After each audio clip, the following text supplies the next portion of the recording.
morning, everyone. I kindly request everyone to settle down as we are about to begin the ceremony.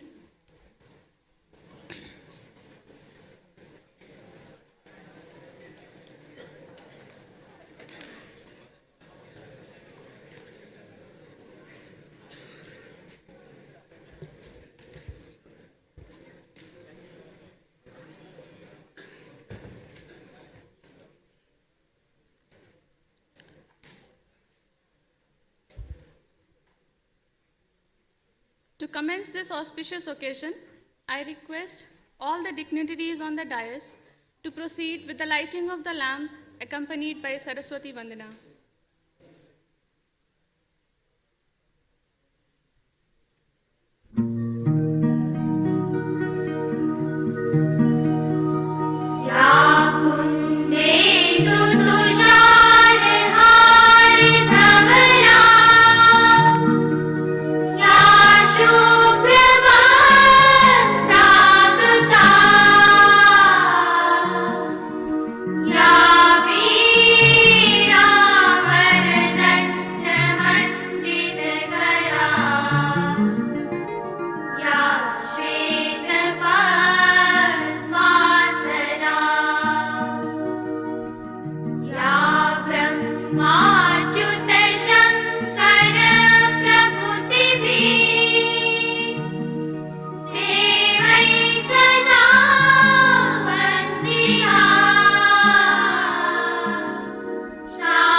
I now request the President of the Board of Governors, Professor A.B. Pandit, to extend a warm welcome to our Chief Guest, Professor Indranil Manna, Vice Chancellor of the Birla Institute of Technology, Mesra.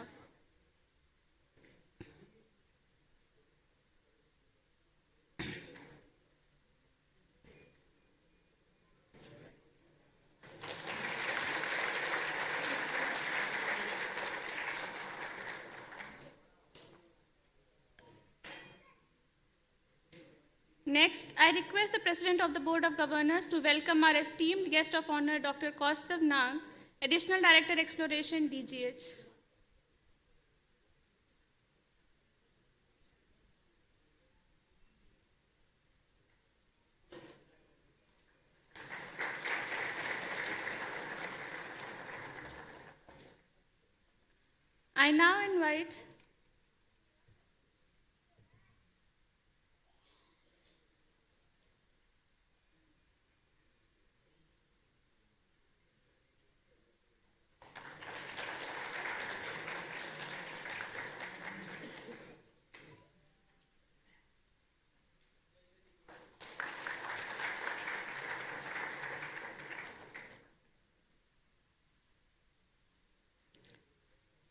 I now invite our Honorable Director, Sir, to extend a warm welcome to the President of the Board of Governors, Professor A.B. Pandit.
Good morning, everybody.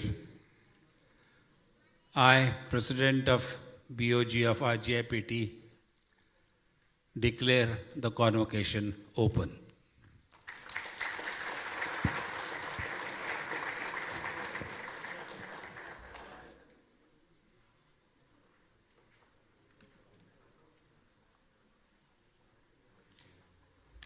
Honorable Chief Guest, Professor Indraneel Manna, Vice Chancellor, Birla Institute of Technology, Mesra, and President, Indian National Academy of Engineering. Guest of Honor, Dr. Kaustav Nag, Additional Director General, Exploration, Directorate General of Hydrocarbon, Ministry of Petroleum and Natural Gas, Government of India. Professor Anirudh Balachandra Pandit, President Board of Governors, Rajiv Gandhi Institute of Petroleum Technology, invited dignitaries, member of press and electronic media, parents and guardian, graduating class of 2024, faculty colleagues, members of staff, ladies and gentlemen, a very good morning to everyone. I am very happy to welcome you all to the Rajiv Gandhi Institute of Petroleum Technologies 8th Convocation Ceremony. I truly appreciate the Chief Guest of Honor, the President BOG RGIPT, and other dignitaries for taking the time from their busy schedules to be with us on this special occasion. I would also like to congratulate the graduating students and their families on this joyous occasion. A total of 228 students with 159 BTech students, 37 MBA students, 25 PhD from RGIPT JIS, and 7 MTech students at Energy Institute, Bengaluru will receive their degree in today's ceremony. I will thus attempt to provide you with a report on the Institute for the past years, as well as some advice for the graduates in the next 10 minutes or so. RGIPT, India's first centrally financed technical education, is dedicated to petroleum and energy domain. The area of RGIPT JIS campus is about 47 acres, which contains the administrative building, academic buildings, research labs, libraries, boys and girls hostels, outdoor and indoor sports facilities, health center, guest house, auditorium, shopping complex, bank, and post office. The institute nurtures world-class scientists and engineers through advanced education, training, and research opportunities. It has 2 additional facilities in Bengaluru and Sivsagar, Assam, offering the postgraduate programs, diploma, and undergraduate program in oil and gas, as well as technology commercialization. RGIPT has collaborated with multinational corporations and research institutions to drive innovative projects and create unique learning environment to secure the nation's energy future. I now present a few initiatives and achievements of our institute in the last year.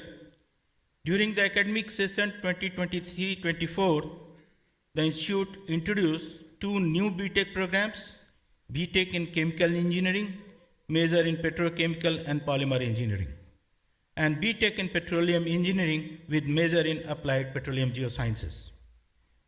It gives me immense pleasure to present the major achievements of the institute.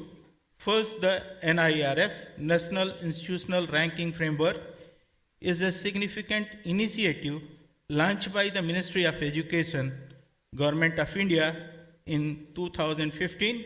It provides a comprehensive and objective framework for ranking higher educational institutions in India. RGIPT has been awarded the 18th rank in the engineering category in NIRF 2024, demonstrating its exceptional performance in teaching, learning, research, graduation outcomes, outreach, and inclusivity. RGIPT has maintained its rank stature and is ahead of many other institutions of national importance. It is with much pride I share that RGIPT has been awarded the Best Emerging University with special jury recognition at the FICCI Higher Education Excellence Award 2024. The award acknowledges RGIPT's exceptional contribution to higher education, including innovation, research, and academic excellence. The award was presented by FICCI Director General Jyoti Viz and British High Commissioner to the India, Linde Cameron. And it recognizes young institutions making significant contribution to the education. RGIPT won the Best PhD Thesis Award in New Energy Studies by FIPPI India for their study on single-step silica nanofluids for improved flow behavior, crude mobilization, and carbon utilization.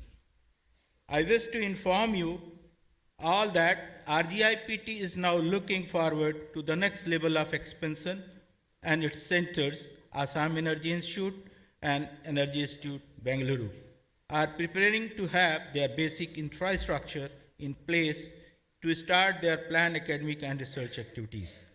As the funding pattern for the institute is different from the other centrally funded higher technical education, RGIPT has been constantly making all its effort to get the judiciously required financial support from the Government of India to meet both its capital and recurring expenditures. The General Council of the Institute understood this concern and seriously deliberated on this particular issue in several meetings chaired by the Secretary, Ministry of Petroleum and Natural Gas. The GC of the Institute insisted that RGIPT should submit its vision document mentioning all its future requirements with proper justification. The GC also directed RGIPT to include expert opinion on the vision document in the report to be submitted. Accordingly, the vision document 2040 of RGIPT to MOPNG on 12th February 2024 for its consideration. Following the vision document, Institute truly values the industry-academia interaction, and this year, Team RGIPT visited and made presentation at various industry, including HPCL, BPCL, ONGC, OIL, NRL, Tata Motor, Sun Petrochemicals, BPCL, GAIL, DRDO, Yokogawa Technology Solution India Limited, CPCL, HPCL, and Biofuel Limited, and Praj Industry to expedite the industry academic research collaboration. I am happy to share that 63 extramural projects worth of rupees 25 crores funded by both industrial and government funding agencies are being executed at RGIPT. Importantly, this includes 8 newly awarded industrial projects by the companies like ONGC, OIL, CPCL, Netra, and HMEL in the financial year 2023-24. It is important collaboration with Yokogawa Technology Solution India Private Limited, and MOU was signed to establish a leading center of excellence at the Energy Institute, Bengaluru, focusing on end-to-end hydrogen energy lab, developing green off-grid solar PV solutions. Industrial PhD research fellowships are essential as they bridge the gap between academia and industry, ensuring research is relevant to the real-world application. I am happy to announce that RGIPT has signed MOU with BPCL and CPCL to promote efficient human resource education, research, and innovation. They will provide CSIR net, get qualified students with PhD opportunity under BPCL RGIPT Research Fellowship and CPCL RGIPT Research Fellowship. Under BPCL RGIPT Research Fellowship 3 and under CPCL RGIPT Research Fellowship 2 fellowship will be awarded.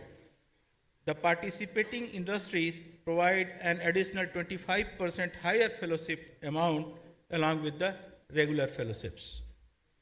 In our effort to provide an industrial flavor to our students, RGIPT offers industry modular courses conducted by the industrial experts to students, providing exposure to various industries. 11 courses were offered, including management in oil and gas, analytics in e-commerce, technology-led disruption, New India, integrated hydrocarbon exploration technologies, and polyethylene polymer production technology and market. Further, to nurture and promote the environment of innovation and research among the undergraduate students, the Institute initiated undergraduate research fellowship scheme, a monthly fellowship of 3,000 rupees. Undergraduate students who work with the faculty members on industry-relevant research problems shall be awarded these fellowships. The undergraduate research fellowship will be for 2 years, but renewed at the end of 1 year. Extending the facilities of state-of-art central instrumentation facility, RGIPT has launched an online portal to offer high-end instrumentation facilities to the external users in 8 major R&D categories. A new online portal system has been launched to support both in-house R&D activities and external organization, including institution and industry. With such R&D facility for strengthening the industry-academia ties, MOUs are vital for an educational institute as they foster collaboration, enhance academic programs, and boost research capabilities. This year, multiple MOUs were also signed to promote research, entrepreneurship, and academic excellence. An MOU was signed with NASCOM Foundation to promote the innovation and enhance the digital skill in the student, while HAL and RGIPT aim to develop a collaborative framework for indigenous solution in AI, ML, software engineering, IoT, control engineering, and communication engineering. MOU were also signed with the IIT Patna and Kyushu University of Technology, Japan. The institute is now focused on developing an entrepreneurship ecosystem to foster the innovation, economic growth, and societal development. RGIPT Innovation and Incubation Foundation, established in 2023, focus on social relevance, economic growth, and strategic value in business. It awards funds for prototyping, assists tech business with incubation, and manages accelerator programs. As a Section 8 company, it supports knowledge-based entrepreneurship, resulting in successful startups.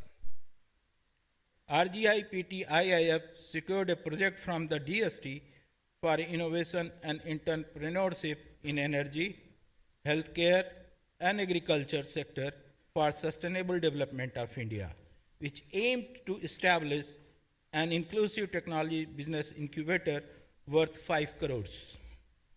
This year, RGIPT was actively involved in capacity development through industry-academia collaboration. RGIPT conducted 2 training programs on petroleum refining technology for Indian Oil Corporation Limited officials, covering technical, basic, and advanced techniques.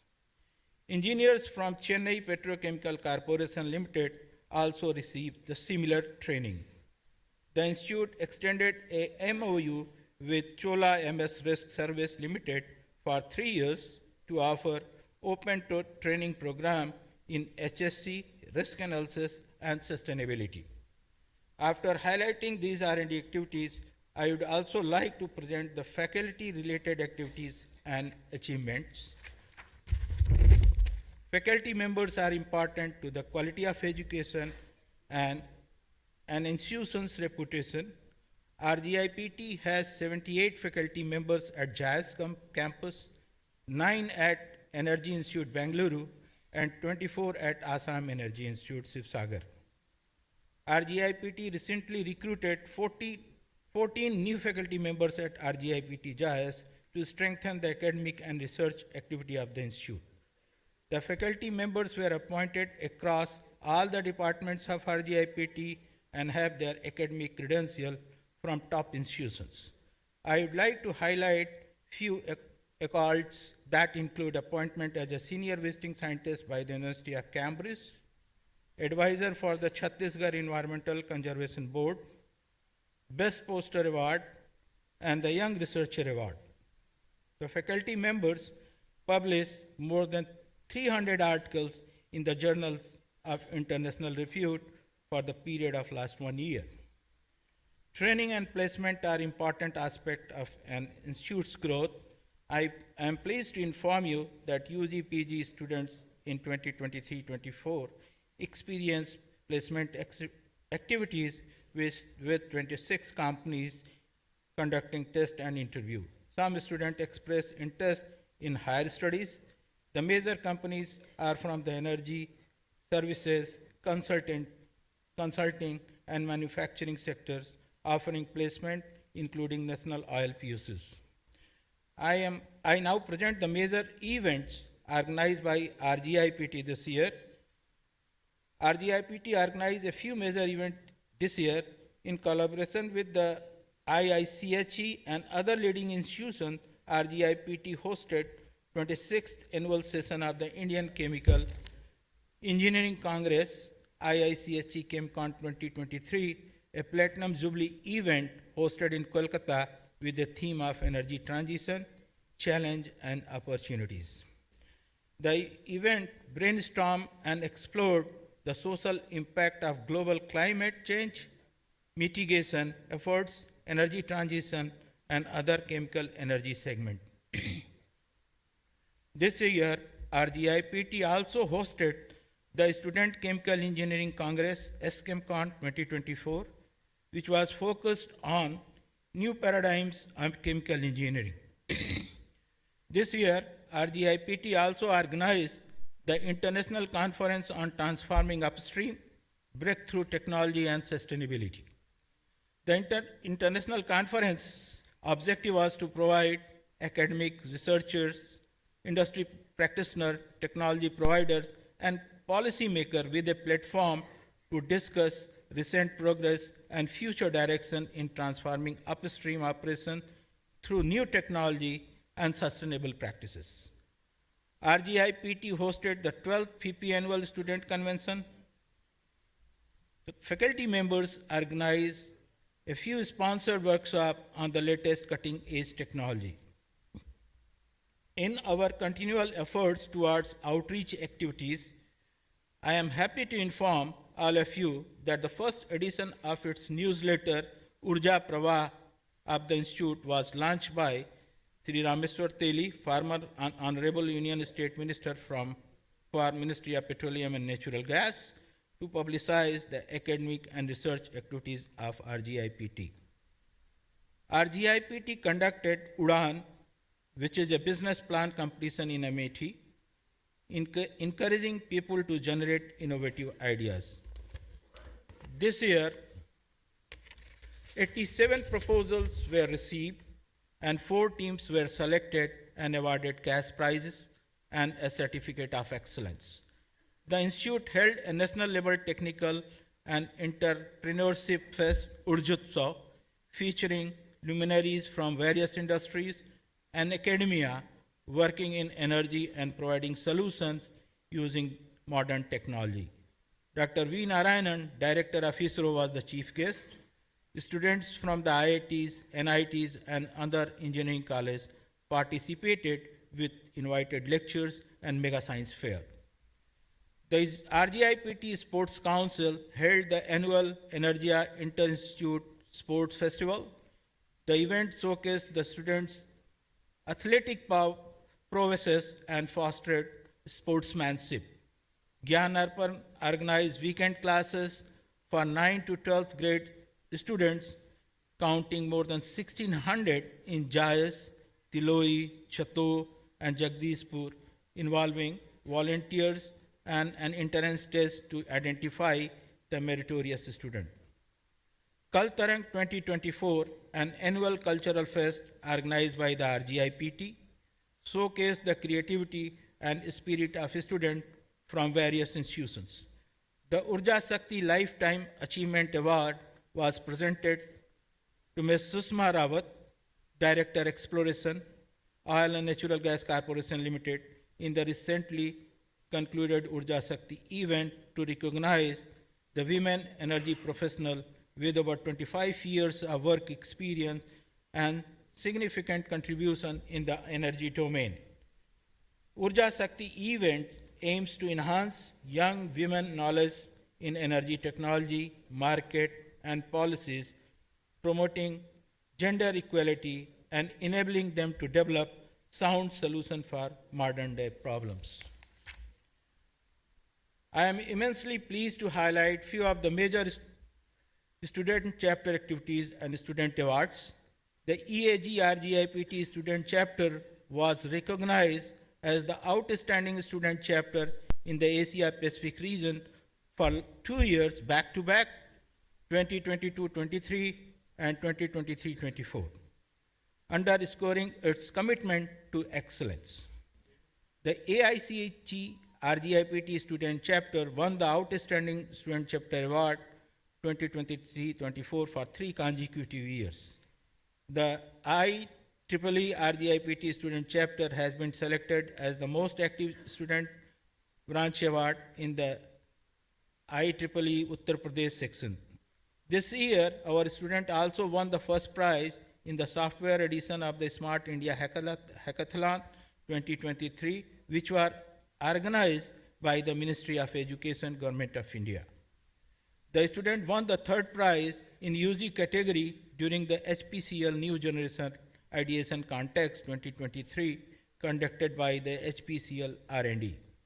2 teams from RGIPT won the Think Incubators Cohort 6 competition and were awarded rupees 5 lakh each as a seed fund for their startup. A student has also been awarded with the prestigious funded project on the development of human-machine interfacing platform from the Army Technology Board. The RGIPT student team also earned the Best Startup Idea Award at the IDE Boot Camp organized by AICT, MIC, and Government of India, hosted at IIT Bhubaneswar. Our students have won the multiple Best Paper Poster Award at the top international and national conferences. Such awards help foster career advancement and motivate students to solve real-world challenge. Such awards are possible by creating a holistic learning environment at the institute. We organize an institute lecture series which plays a vital role in enriching the academic experience. By inviting renowned experts and scholars, these series expose students to diverse perspectives, cutting-edge research, and industry trends. The institute organized 6 talks under the institute lecture series, and many departmental level talks with the experts were organized. The infrastructure is the base for all such activities and achievement. Highlighting the major construction activities, Srimati Smriti Jubin Irani, former Honorable Minister of Women and Child Development, inaugurated the Urja Girls Hostel and Department of Electrical and Electronics buildings. Since the inception of RGIPT main campus, there has been a long-felt demand for an institute canteen. Such kind of a space is very much required for the residents of the campus for their stress removal and simultaneously will help to keep themselves charged all the time. With this intention, a canteen of an area of 700 meters square is constructed and is in possession of RGIPT. Few major upcoming construction projects include married accommodation, Directors Bungalow, Boys Hostel, and fourth floor of RG Plaza building in both the wings. Now, here are few updates on our Energy Institute Bangalore. The Energy Institute Bangalore ARGIPT Jaya Center has relocated to its permanent campus in Kambalipura, Housekote, Bangalore, Karnataka, marking a significant milestone in the institute's growth. The center aims to conduct advanced energy research, provide quality education, and offer short-term training courses for industry professionals. Currently, the center hosts 138 final UG students from the computer science and engineering, information technology, electronics engineering, and mathematics and computing departments, pursuing final year academics, internship, and placement activities from Bangalore. Assam Energy Institute in Sivsagar offered 3-year diploma courses and IDD courses in various engineering disciplines. IDD courses are now available in 6 out of 7 disciplines from 2024-2025. Admissions are made in July-August each year. This academic year, 310 students joined the diploma and IDD program in all 7 streams. The institute has 577 undergraduate students and 18 PhD students, totaling 595 students. AEI values industry inputs to increase the employability and adaptability of the graduates. The 3+3 year IDD course aims to promote competency building in hydrocarbon and other energy and engineering sectors. The institute has developed a proper infrastructure for each domain, allowing for more efficient undergraduate classes and laboratories. On behalf of the entire RGIPT community, I extend my heartfelt gratitude to the Ministry of Petroleum and Natural Gas, oil PSUs, partnering industries, institutions, and our esteemed alumni for their unwavering support. To our graduating students, I offer my warmest congratulations. Graduation marks a significant milestone in the journey of life, opening the door to a world full of opportunity and potential. Set your aspiration high and carry with you the pride of being an Indian committed to building a brighter future. Your time at RGIPT was not just about earning a degree, but about gaining a holistic education. As Nelson Mandela beautifully put it, education is the most powerful weapon which you can use to change the world. And remember what Albert Einstein says, once you stop learning, you start dying. So keep the fire of learning alive inside you. We have strived to nurture the perfection, instilling in your values of integrity, excellence, and freedom. As you move forward, continue to strengthen your character and expand your knowledge, cherishing the values you have embedded here. I trust that you will look back fondly on your time at RGIPT, remembering not only your academic achievement, but also the enriching extracurricular experiences. Let your contribution reflect the excellence of this institution as you make your mark across India and the globe. I extend my sincere thanks to our chief guest of honor, distinguished dignitaries, and everyone who has joined us to celebrate this momentous occasion. Thank you all for being part of this journey. Jai Hind.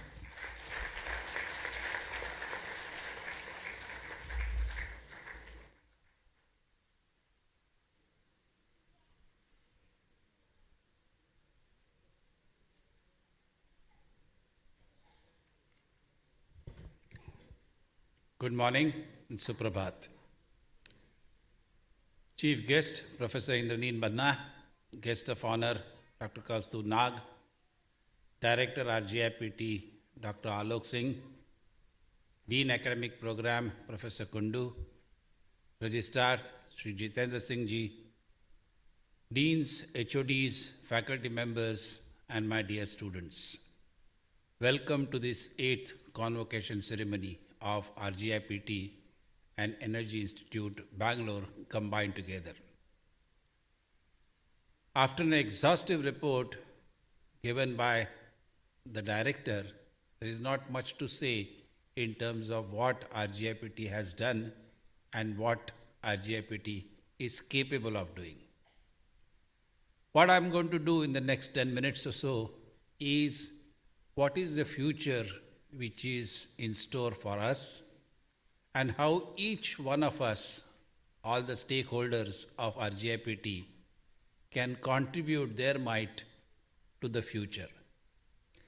Any institute has got 4 major pillars. First, of course, is the student.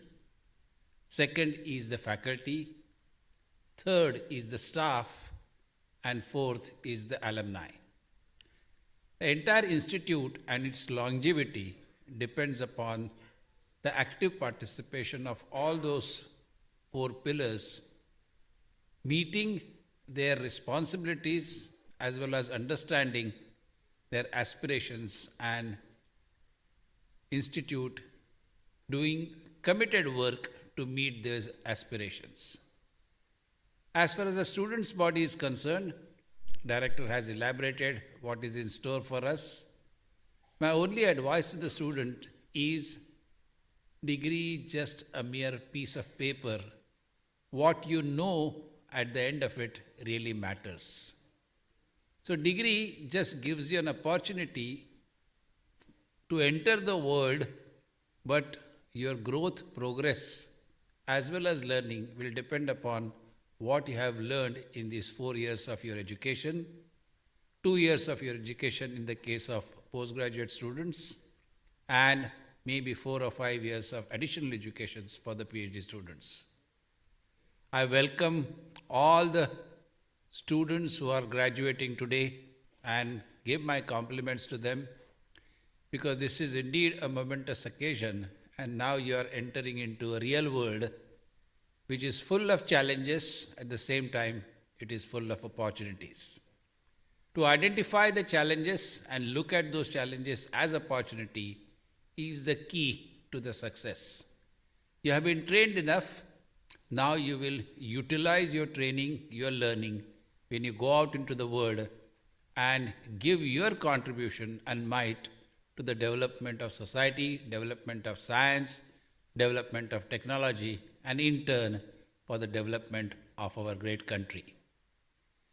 The students should continue to ask questions even after their graduation, post-graduations or PhD, because continuous learning is the process by which the students will keep themselves updated.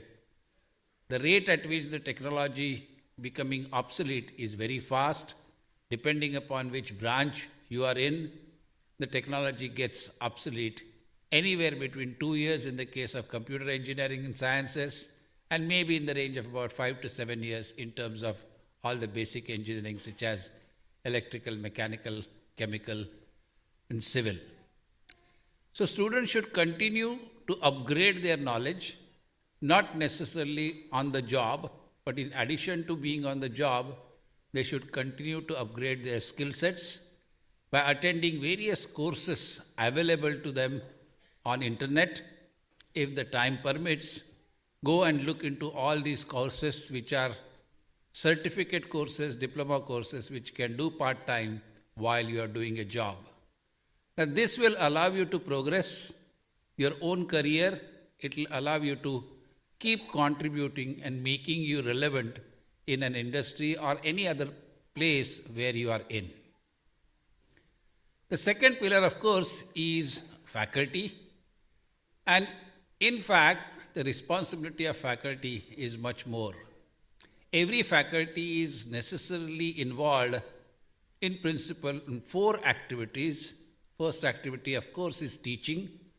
And there are 3 complementary activities which they must get involved into. The second activity which they should get involved into is carrying out research. and furthering the knowledge of their chosen field. Conducting research and carrying out research related activities will allow them to discover new things, will allow them to try out new things, and before it is published in the form of papers or books, they can share their findings with the students, as a result of which students are given updated knowledge not after 2 or 3 years when it appears in the form of a paper or in the form of a book. So as I said, these 3 activities are complementary to teaching, so that will also improve your teaching, your relevance in teaching, because the information is available to the student at their fingertips. What you need to teach now is not just give the information, but how to use that information to develop technologies, to apply science in developing the requirements of mankind, requirements of nation. The third activity which the faculty should get involved in is to interact with the industry. Go out of the institute. Industry is very different. And if you go and spend time in industry, even if 2 months of your vacation period, if you spend time in an industry, because anyway you are getting paid for it, and if the industry feels that you are contributing, you can get some extra payment as well. And that will allow you to identify the relevant topics of research which you can explore in the laboratory. It will allow you to explore and offer small projects to the students' communities, and the students then will be very happy that they are working on projects which are industrially relevant, and if some good outcome comes from that particular project, industry is likely to take it up, and in turn they will also benefit. Third activity is, or the last activity, I said, this again helps your teaching, not necessarily in undergraduate teaching, but in terms of the kind of project or research activities which you carry out, which maintains the relevance of your expertise. The next activity which the faculty should get involved in is scholarly writing. Now, why scholarly writing is important?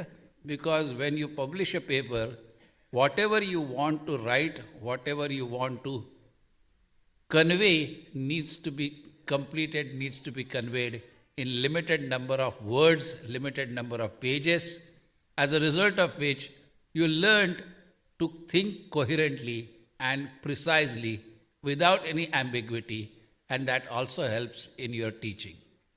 The moment you are able to conceive an idea and convey that idea in a very precise, unambiguous manner, that will also help in your teaching. And the last activity which you should get involved in is to go out of the industry and identify problems which are of social relevant. Most of the problems which are socially relevant have got engineering solutions. So don't have to go only after the publications, but you also need to look into the problems which are faced by our society, and this particular problems, the solutions, is likely to be generally beneficial to the society, generally beneficial to the human activity as well as the human development. The third pillar, which I said, is the staff. Now, staff is an important pillar of the institute, and staff is not necessarily as educated, at least in terms of degrees or diplomas, as compared to faculty, but staff also have aspirations. So institute should provide opportunities for the staff to upgrade their skill set through degree programs, diploma programs, certificate courses, and they should encourage the staff to attend the existing activities which are currently going on in the institute, so that in addition to their work, they can also improve their qualifications, which of course will be helpful for their own growth. The last is the alumni. Since RGIPT is a relatively young institute, the graduated alumni are young in nature. They are not necessarily at a level at which they can make financial decisions or financial commitment but they are in a position to actively participate and guide the faculty research as well as the students' activity. So alumni should be called periodically, regularly, to address the students as well as faculty, giving a real need by the industry and how research should be coordinated, how research should be promoted, how research should be conducted, and the outcome-based research is likely to be extremely useful. If you seriously implement the National Education Policy in 2020, it really addresses all these issues. If you look at the opportunities of providing industrial internships, these internships are going to be beneficial for all. In fact, the younger faculty should spend their time in industry to understand and choose a problem of relevance rather than just jumping the bandwagon and see what is getting published very easily. Because ultimately, your contribution to the society will not be judged only on the basis of publications, but what you have been able to contribute to the institute, to the society, and for the development of the nation. Now, these are the advices which I will tell or give to the all four pillars of this particular institute, or for that matter, any institute. And one final advice to the graduating students is do not lose your opportunity to be inquisitive. Getting a degree just one step in that particular direction, and you should continue to question the three basic questions: observe the environment, observe the phenomena, try to understand that phenomena is why. That will tell you the underlying science which is playing its role in conducting or the observed phenomena. Second question which you need to ask is why only this way? That will allow you to think innovatively based on the science which you have understood, and then you can be an innovative technologist or innovative engineers. So keep questioning yourself, keep pushing yourselves, keep upgrading your skill sets, and that is the only advice which I would like to give all my graduating students on this 8th convocation of RGIPT. Wish you all the very best, and I hope you make brilliant careers out of it. And do not forget your alma mater. When you are in a position to contribute financially, academically, through interactions, please do come visit the institute, get involved, and be a real stakeholder. Thank you very much. Jai Hind.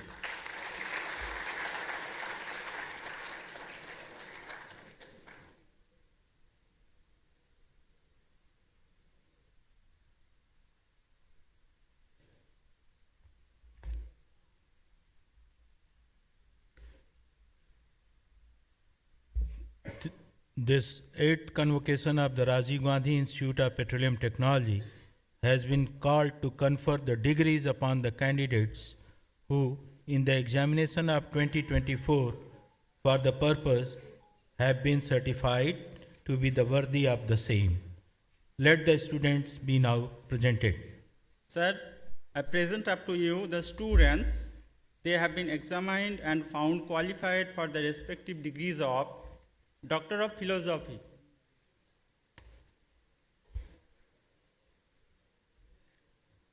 Master of Business Administration, Master of Technology, Bachelor of Technology,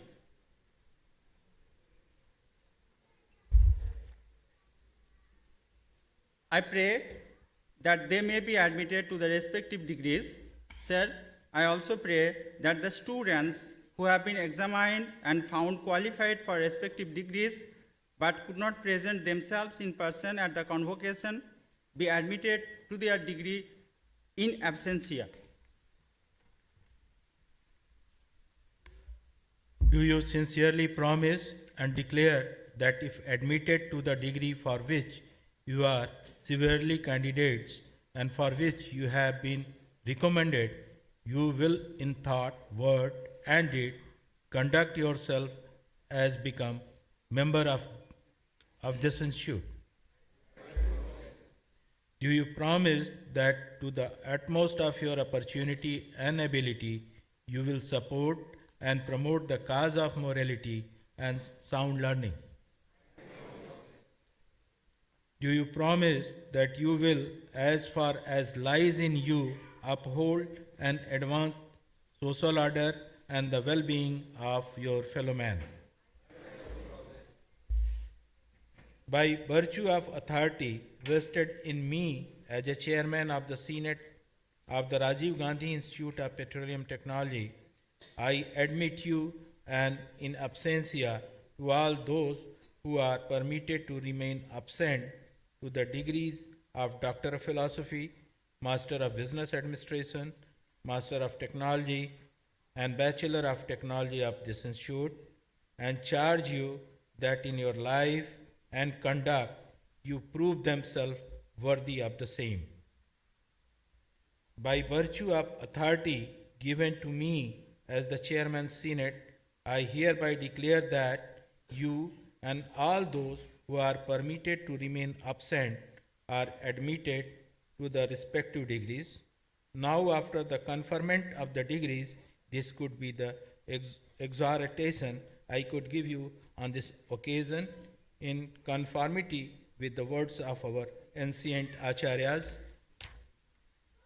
Speak truth, practice virtue, do not neglect the study of the Vedas. Having brought to the teacher the desired gift, enter the householder's life and see that the line of progeny is not cut off. Do not sever from the truth, do not sever from the dharma, do not neglect the welfare, do not neglect the prosperity, do not neglect the learning and teaching, do not neglect the duties due to the God and to the parents. Treat your mother as a God, treat your father as a God, treat your teacher as a God, treat your guest as a God, treat your country as a God. Whatever deeds are faultless and irreproachable, these are to be the performed, no others. Whatever good works have been performed by us, those should be performed by you, no others. Those learned and wise people who are superior to us, they should be revered by you by the offering of a seat. Whatever is to be given should be given with faith, not without faith, according to one's plenty, with modesty, with fear, with sympathy. Now, if there arises in your mind and doubt concerning any act or any doubt concerning conduct, you should conduct yourself in such matters as learned and wise people of sound judgment, competent and devoted, not harsh, and lovers of virtue as they may conduct themselves in such a case. Now, with regard to things ill spoken, you should conduct yourself in a such way as learned and wise people of sound management, competent and devoted, not harsh and lovers of virtue as they may conduct themselves in such a case. This is the commandment, this is the teaching, this is the true purport of the Veda, this is the instruction, this you should observe. Thus indeed should this be observed. On, O Snataks, bear this well in your heart and act in good behavior and conduct. Now you may occupy your seats.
I request the chief guest, guest of honor, President Board of Governors, and Chairman Senate to give away degrees and medals.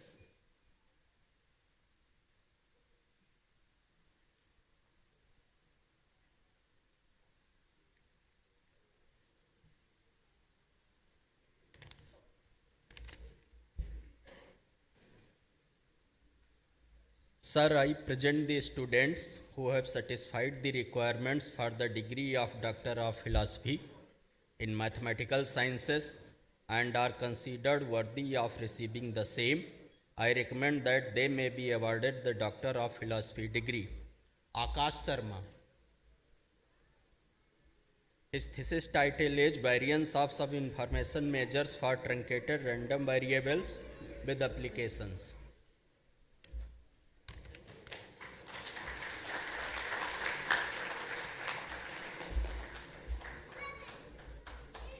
Sir, I present the students who have satisfied the requirement for the degree of Doctor of Philosophy in Sciences and Humanities and are considered worthy of receiving the same. I recommend that they may be awarded the Doctor of Philosophy PhD degree. Satish Kumar Shukla. His thesis title is Itra Artisans of Kannauj Towards a Sociological Understanding.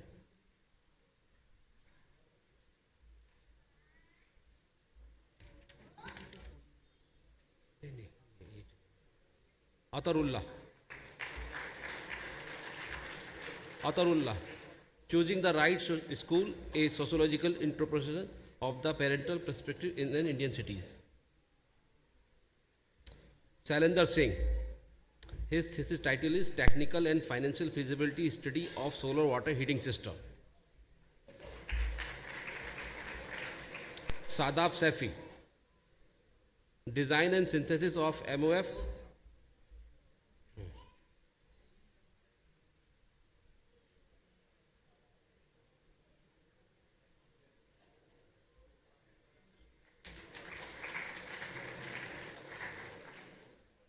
Sadab Saifi. His thesis title is Design and Synthesis of MOF and MOF Derived Nanostructured Materials for Heterogeneous Catalysts.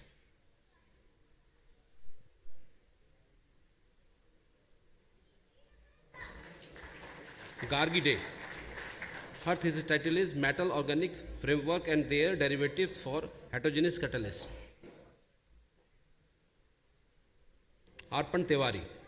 His thesis title is Studies on the Development of Salt Resistance Active Electrode for Sea Water Splitting.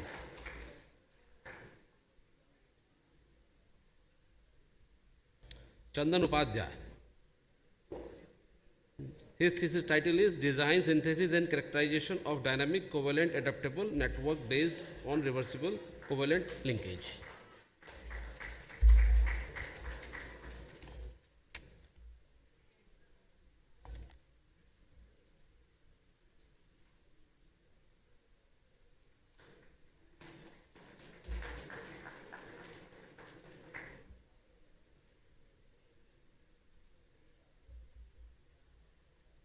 Sir, I present the students who have satisfied the requirements for the degree of Doctor of Philosophy in Management and are considered worthy of receiving the same.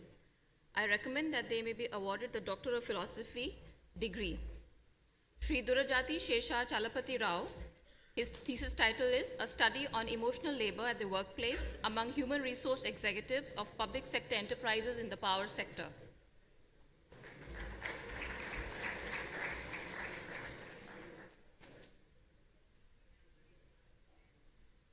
Ms. Priya Jaiswal, a study of the career aspirations among college students in relation to their self-regulated learning and career decision self-efficacy.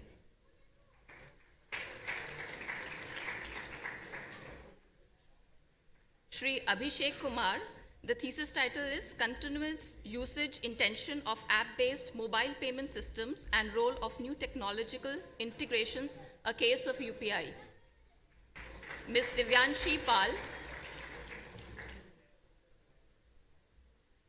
Ms. Divyanshi Pal, Consumers' Patronage Intention Towards Shopping Mall, the Role of Experiential, Atmospheric and Service Components.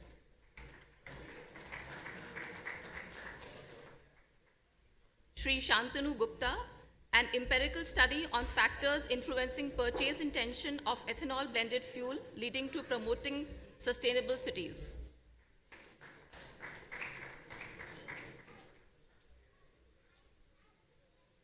Ms. Shweta Gupta, loan growth and its impact on non-performing loans and bank profitability, understanding the trade-offs, a study of the Indian banking sector.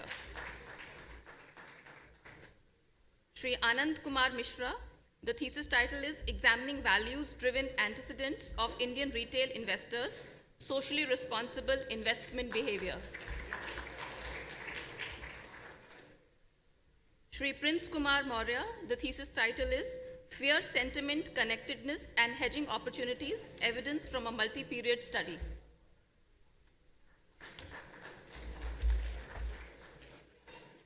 Sir, I present the students who have satisfied the requirements for the degree of Master of Business Administration and are considered worthy of receiving the same. I recommend that they may be awarded the degree of Master of Business Administration. Alok Singh. Alok Singh.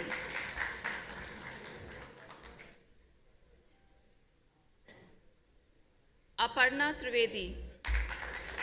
Aparna Trivedi.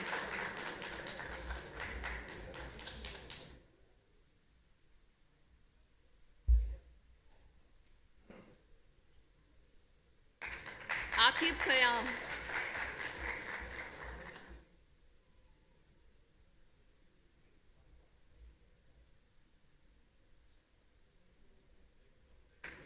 Vijendra Bora.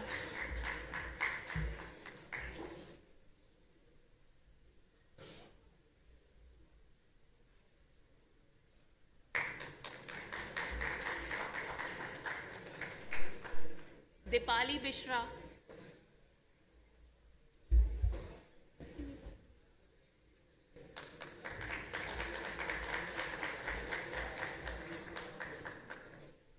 Khushbu Chaudhary.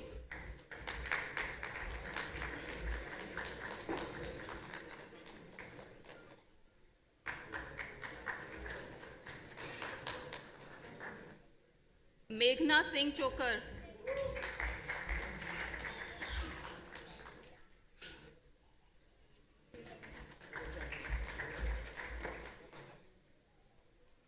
Paras Mani Mishra.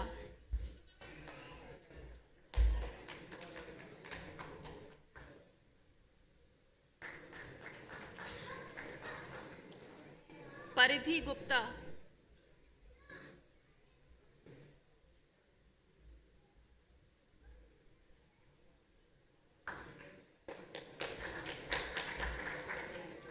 Shivam Srivastav.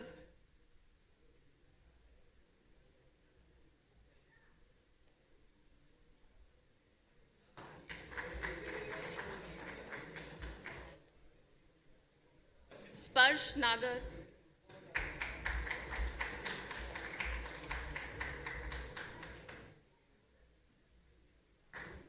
That's it. Acha. Yashovardhan.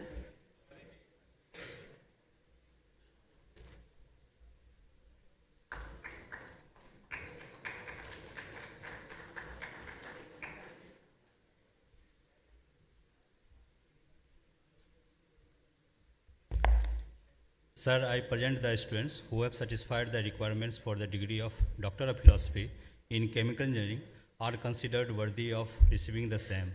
I recommend that they may be awarded the Doctor of Philosophy degree. Yogendra Yadav. His thesis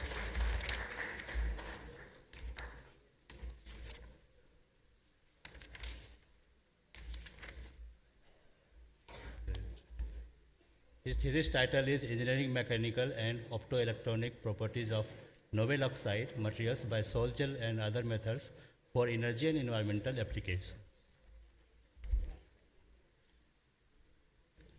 Sir, I present the students who have satisfied the requirements for the degree of Bachelor of Technology in Chemical Engineering are considered worthy of receiving the same. I recommend that they may be awarded the degree of Bachelor of Technology in Chemical Engineering. Aksh Kanwar.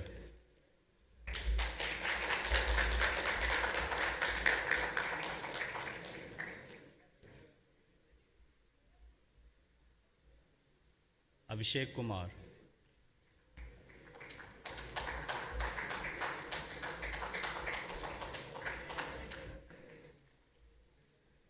Ajit Patel,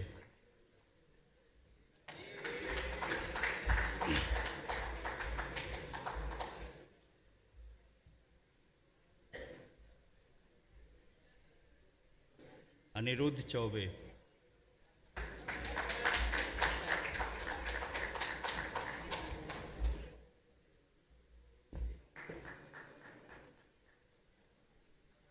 Anshu Pandey,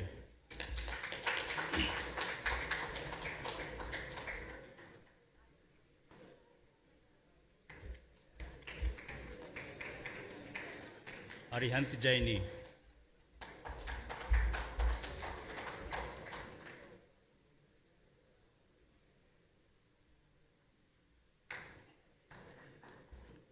Dhruv Mishra,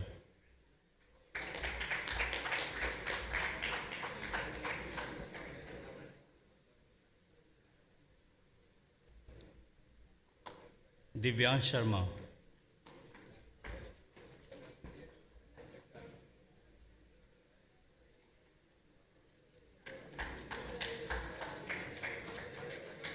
Girish Agrawal,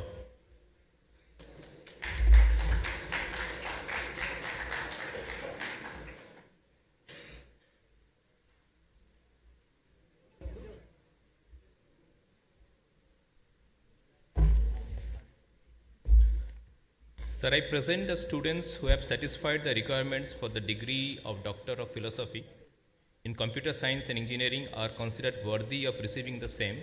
I recommend that they may be awarded the degree of Philosophy. Muhammad Iltaf Jafar. His PhD topic is Prediction and Hazard Zonation Mapping of Urban Traffic Noise at various scales using geospatial technology.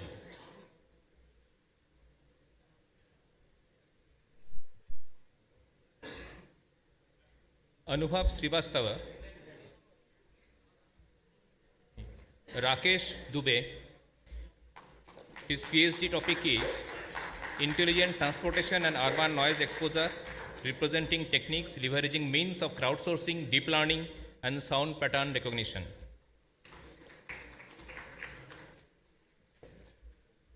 Binamra Bhushan Sharma.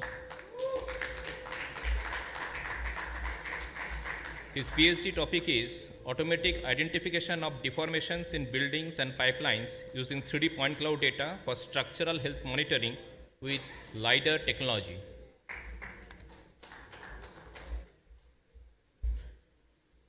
Sir, I present the students who have satisfied the requirements for the degree of Bachelor of Technology in Computer Science and Engineering are considered worthy of receiving the same. I recommend that they may be awarded the degree of Bachelor of Technology in Computer Science and Engineering. Astha Shaila.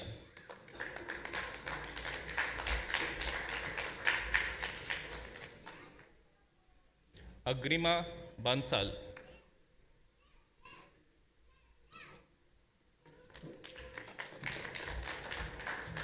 Ayaman Raj. Ashwini Kumar Samdarshi.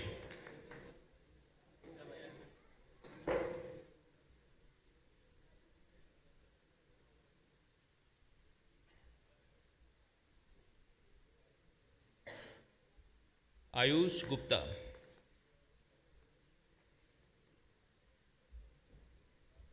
Ayush Rathore.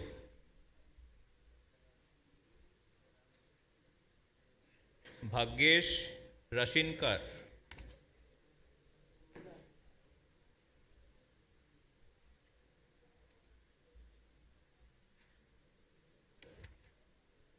Ayush Rathar.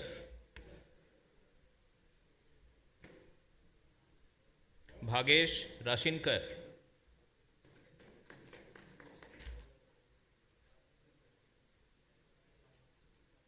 Debanshu Kaushik. Dibyasi Singh.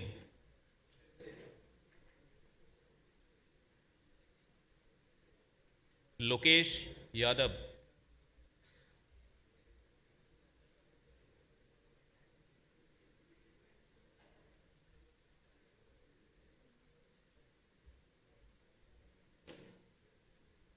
Manan Patsala,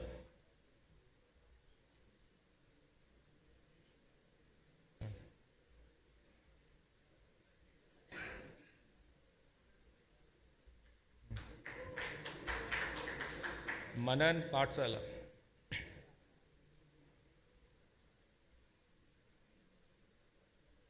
Nikhil Burma,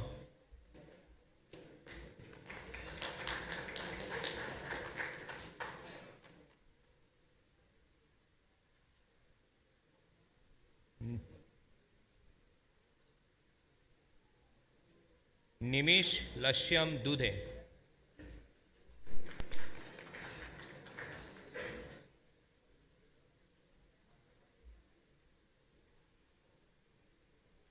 Pratham Gohalni,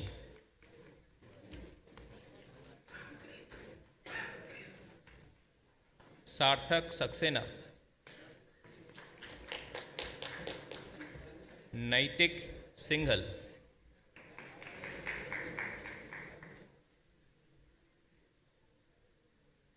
Tanmay Bisen,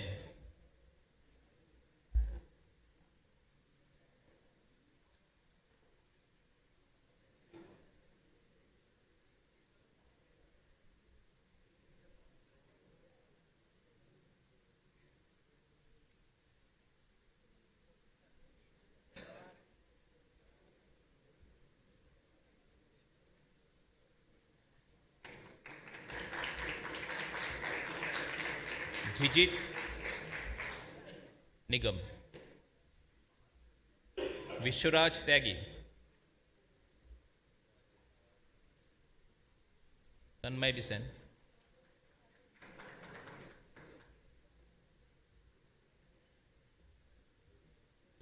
Vijit Nigam,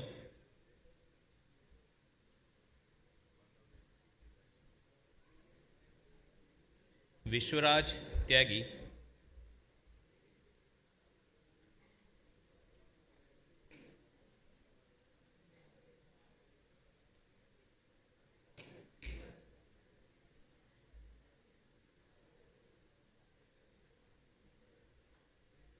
Vishwaraj Tyagi, Vishwaraj Tyagi,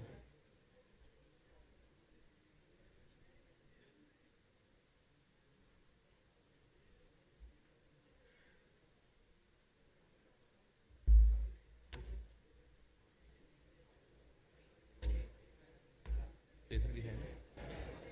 हाँ। मनीष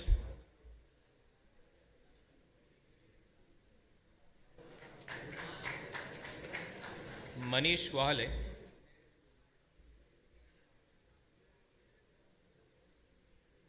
ये मनीष मनीष तो मनीष वाले,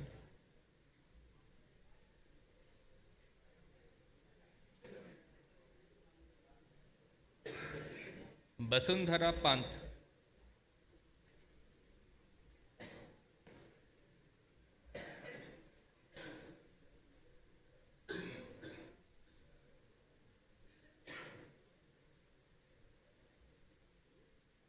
हितार्थ,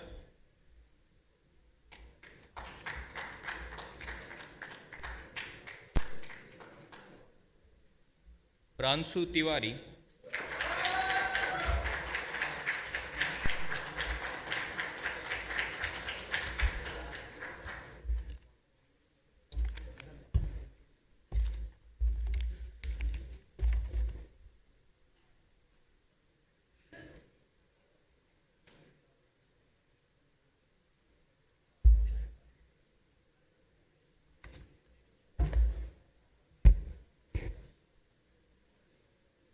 Sir, I present the students who have satisfied the requirements for the degree of Doctor of Philosophy in Electrical Engineering are considered worthy of receiving the same.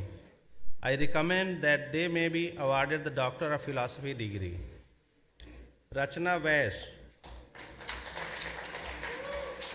thesis entitled Performance Assessment of Machine Learning Model for Transmission Network Fault Diagnosis amidst ongoing renewable energy source integrations.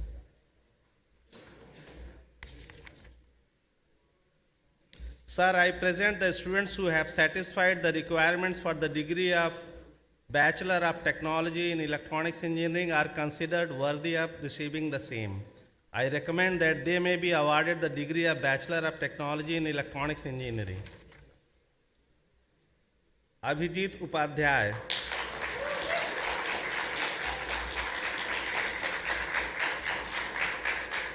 Akshat Raj Srivastava.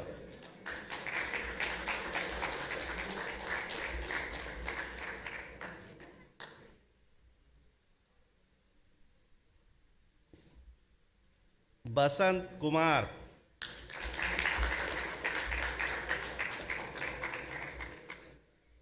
Dhruv Joshi.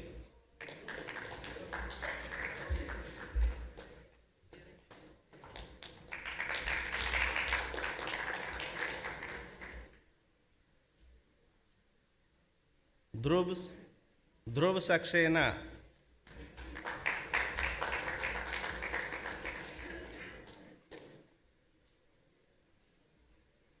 Himanshu Ranjan.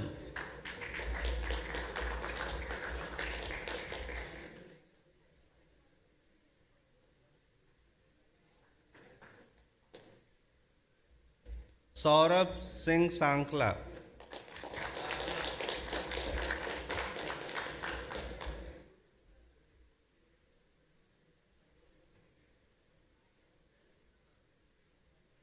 Samal Santosh Rao Deshmukh.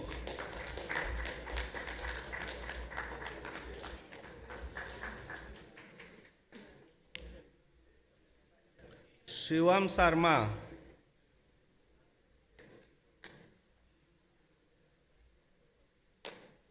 Srijan Dwivedi.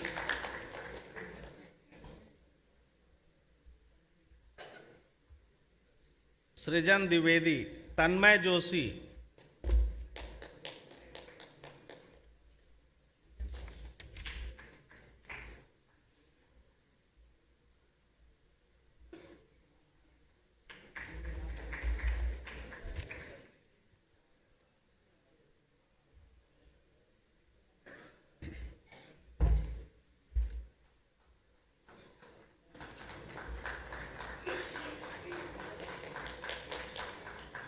Sir, I present the students who have satisfied the requirements for the degree of Doctor of Philosophy in Petroleum Engineering are considered worthy of receiving the same. I recommend that they may be awarded the Doctor of Philosophy degree. Abul As. His thesis title is Development of Novel Wet Drop Seismic Energy Source for Near Surface Characterization and Geohazard Studies. Sir, I present the students who have satisfied the requirements for the degree of Bachelor of Technology in Petroleum Engineering are considered worthy of receiving the same. I recommend that they may be awarded the degree of Bachelor of Technology in Petroleum Engineering. Avigyan Tiwari.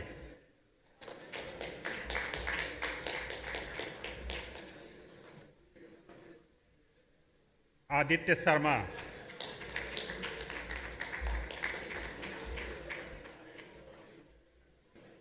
Dhruv.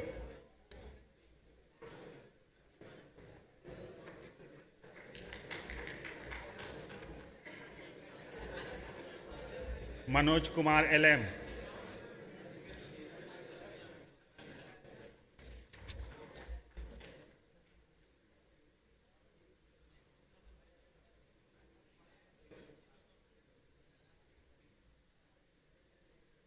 Ritam Bisnoi.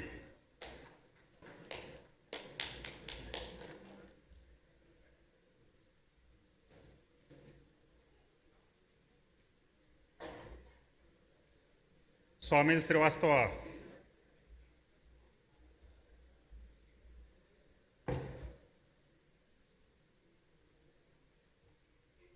Utkarsh Shukla.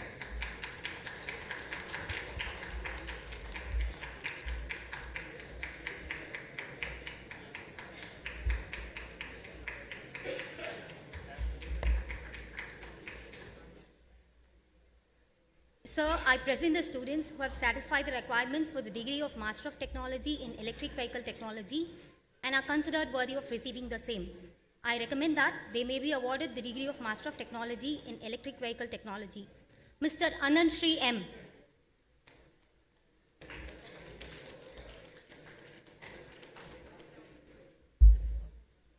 Sir, I present the students who have satisfied the requirements for the degree of Master of Technology in Renewable Energy and are considered worthy of receiving the same.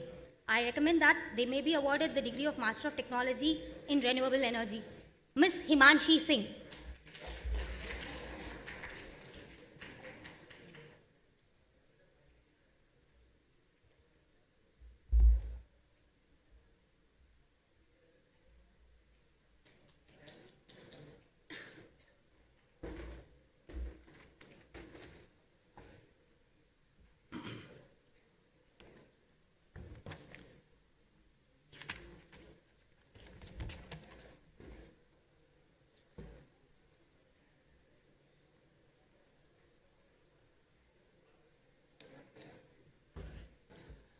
Sir, now I request that the students be awarded Institute Gold Medals. Mr. Ansu Pandey for standing first in BTech in Chemical Engineering Exam 2024.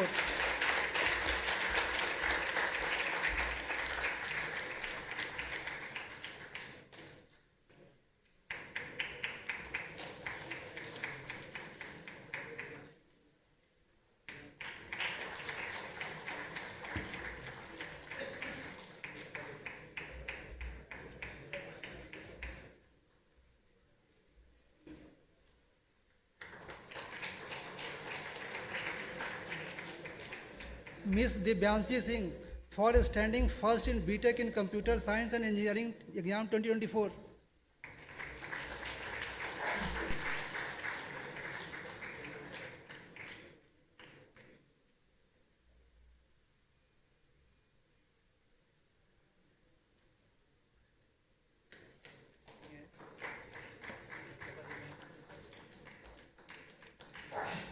Mr. Subhradeep Chakrabarti for standing first in BTech in Electronics Engineering Exam 2024.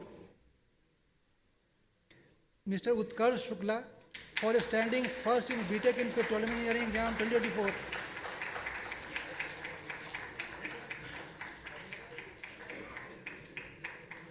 नहीं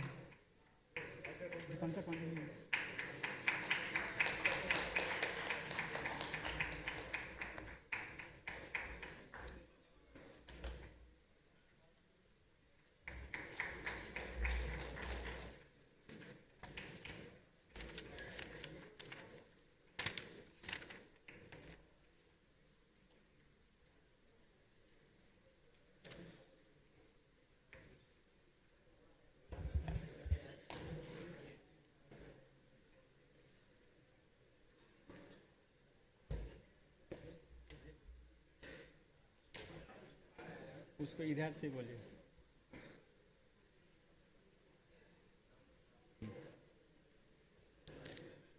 Sir, I present you the candidate who are to be awarded the President's Gold Medal for academic excellence amongst all BTech programs in 2024. Mr. Utkarsh Shukla.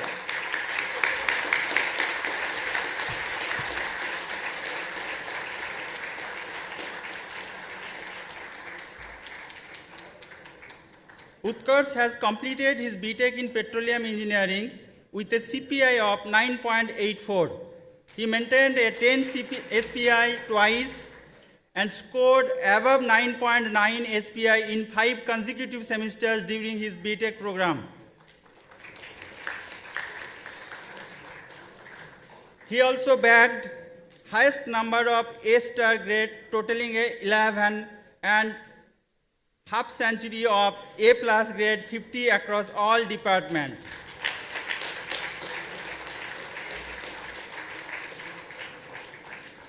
Recognized for his academic excellence, he has been honored by the Governor and Chief Minister of Uttar Pradesh. He also qualified for the Petroleum Engineering and Chemical Engineering GATE examination, securing an AIR of 57 for Petroleum Engineering in 2024. Utkarsh has shown good proficiency in project activities. He presented his work in the World Petroleum Technology Congress, WPTC, and in the World Oil Spills Conference, OSC, in 2022. He has received 3 prestigious international scholarships and 1 international grant amounting a total of US $5,700.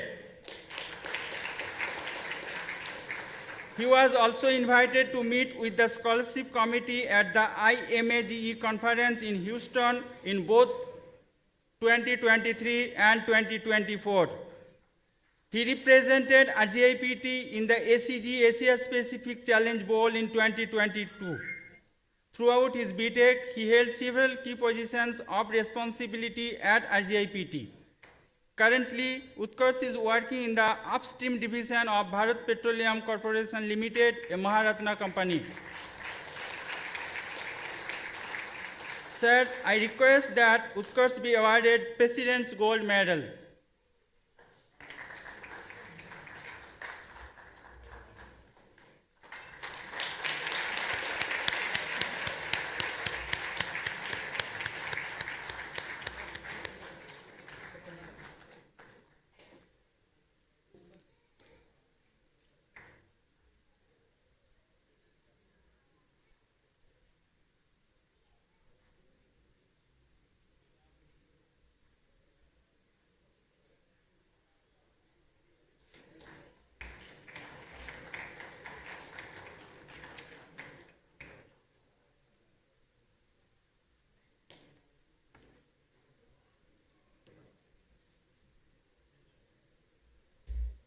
Sir, I present you the candidate who are to be awarded the Director's Gold Medal for outstanding all-round performance amongst all BTech programs in 2024. Ms. Astha Saile, BTech in Computer Science and Engineering. Astha is currently placed in Regilytics Technologies Private Limited as Machine Learning Engineer. Apart from her academic excellence of CPI 8.7 with 11 plus grade, Astha led many student bodies at RGIPT and outside.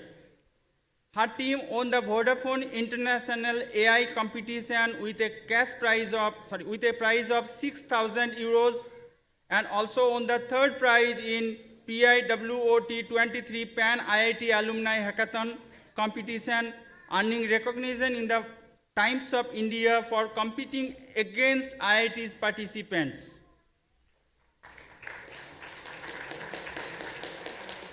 At the Indian Mobile Congress 2023, which is the Asia's largest tech fest, which was an event graced by the Honorable Prime Minister Sri Narendra Modi, her project Niriksak was recognized by the PM with a cash prize of 1 lakh.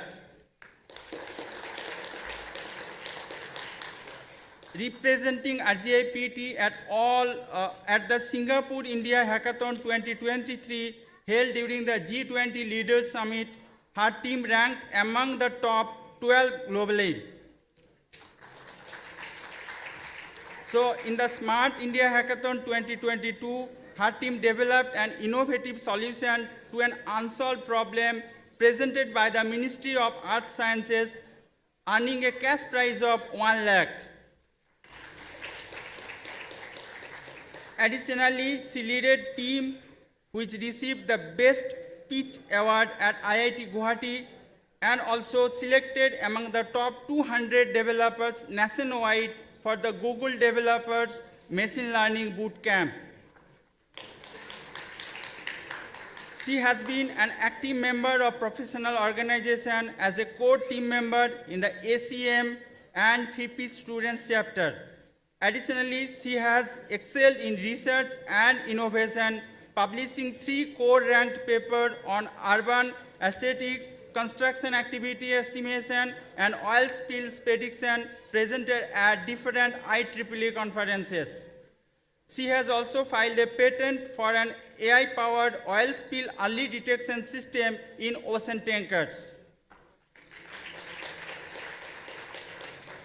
Sir, I request that Ms. Astha be awarded Director's Gold Medal for her performance, leadership, and involvement in diverse activities.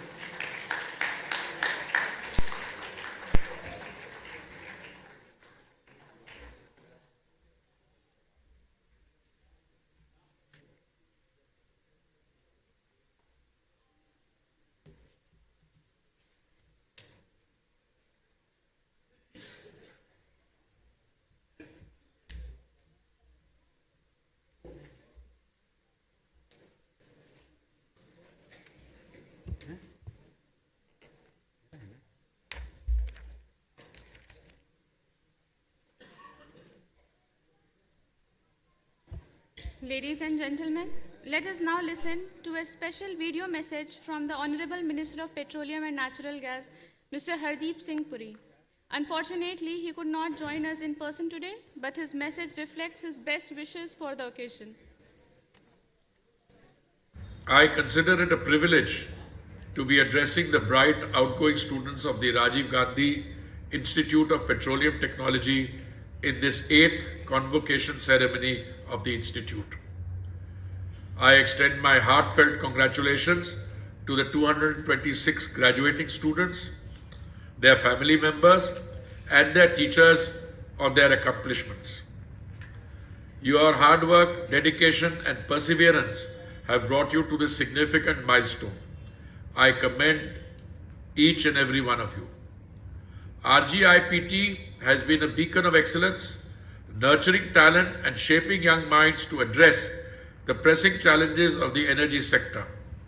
As an institute of national importance, its contribution to research, innovation, and skill development have been pivotal to India's energy ambitions. To the young students who will now be entering the workforce, I would like to impress upon you the important responsibility of carrying India's aspirations towards your achievement of goals forward and contributing to the national goal of becoming Viksit Bharat, wherein energy self-sufficiency will be at the core of this transformation. Engineering industries are the backbone of our nation's progress. Be it traditional oil and gas industry, renewable energy technologies, advanced oil recovery methods, energy storage systems, or decarbonization strategies, your innovative solutions will determine the trajectory of our growth. As graduates of RGIPT, I have faith that you will act decisively and innovate relentlessly. Let your mind be a springboard for creativity and innovation, not a haven for doubt or hesitation. I urge you to seek opportunities to work on cutting-edge technologies like green hydrogen, carbon capture, and artificial intelligence in the energy systems. The government is committed to providing you with the right platforms and incentives to excel. India has the second largest AI, ML, big data talent pool globally. We are building an ecosystem that fosters innovation, entrepreneurship, and skill development. We are focused on transforming India into an energy hub while promoting clean and affordable energy and achieving our net zero goals. My dear students, India looks to you with hope and pride, awaiting your fresh ideas, innovative solutions, and transformative vision. Believe in your potential and talent. We believe that your abilities and competencies stand amongst the best globally. Together, let us create an Amrit Kal where aspirations soar and the brilliance of our youth lights the way to a brighter and more prosperous future. Once again, congratulations to all of you. May your journey ahead be filled with purpose, passion, and unparalleled achievement.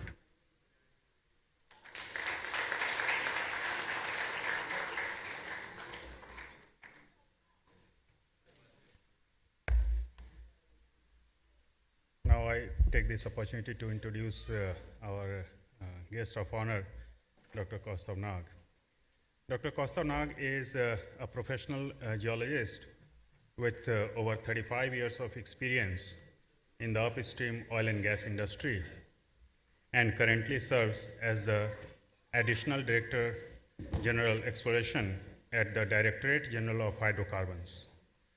Dr. Nag holds a PhD in Applied Geology from the National Center of Experimental Mineralogy and Petrology, Allahabad.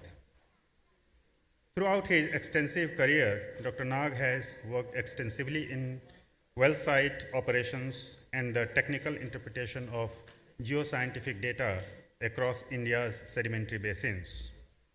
He has been a key contributor for exploratory efforts in the Assam and Arakan, Mahanadi, Bengal Purnia, and Andaman basins during his 14-year tenure at END Directorate, Dehradun. His proficiency extends to the technical evaluation of proposals and scientific reports, reserves estimation, and the development of play-based exploration strategies.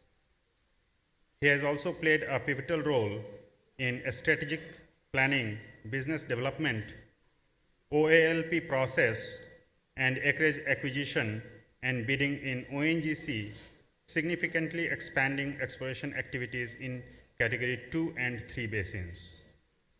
Dr. Nag has published over 20 research and technical papers in scientific journals and has presented his work at major international and national conferences. He also serves on the board of studies for several Indian universities.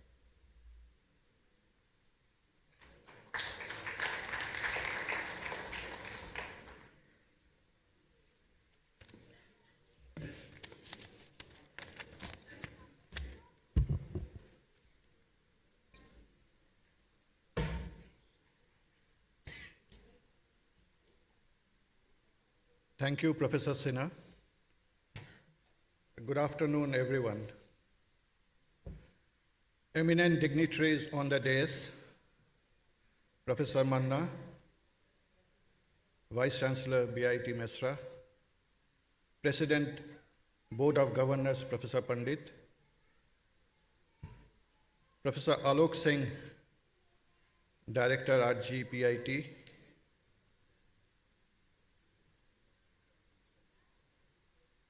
Professor Kundu, Mr. Jitendra Prasad, Registrar,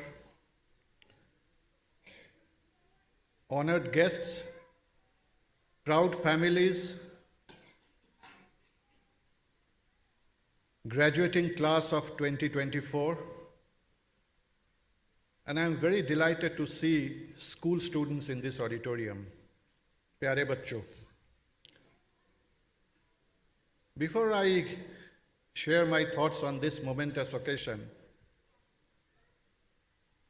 it's an absolute delight and honor for me to be coming here amidst you on this occasion wherein I am able to share with you some of the thoughts which not only this is my personal thought, but from the ministry perspective. I am currently the Additional Director General, as Professor Sinha has just introduced, at the Ministry of Petroleum and Natural Gas, working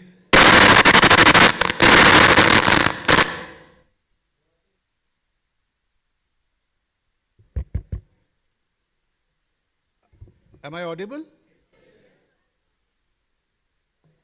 Advising on the ministry on the upstream, midstream, and the downstream policies for our energy journey.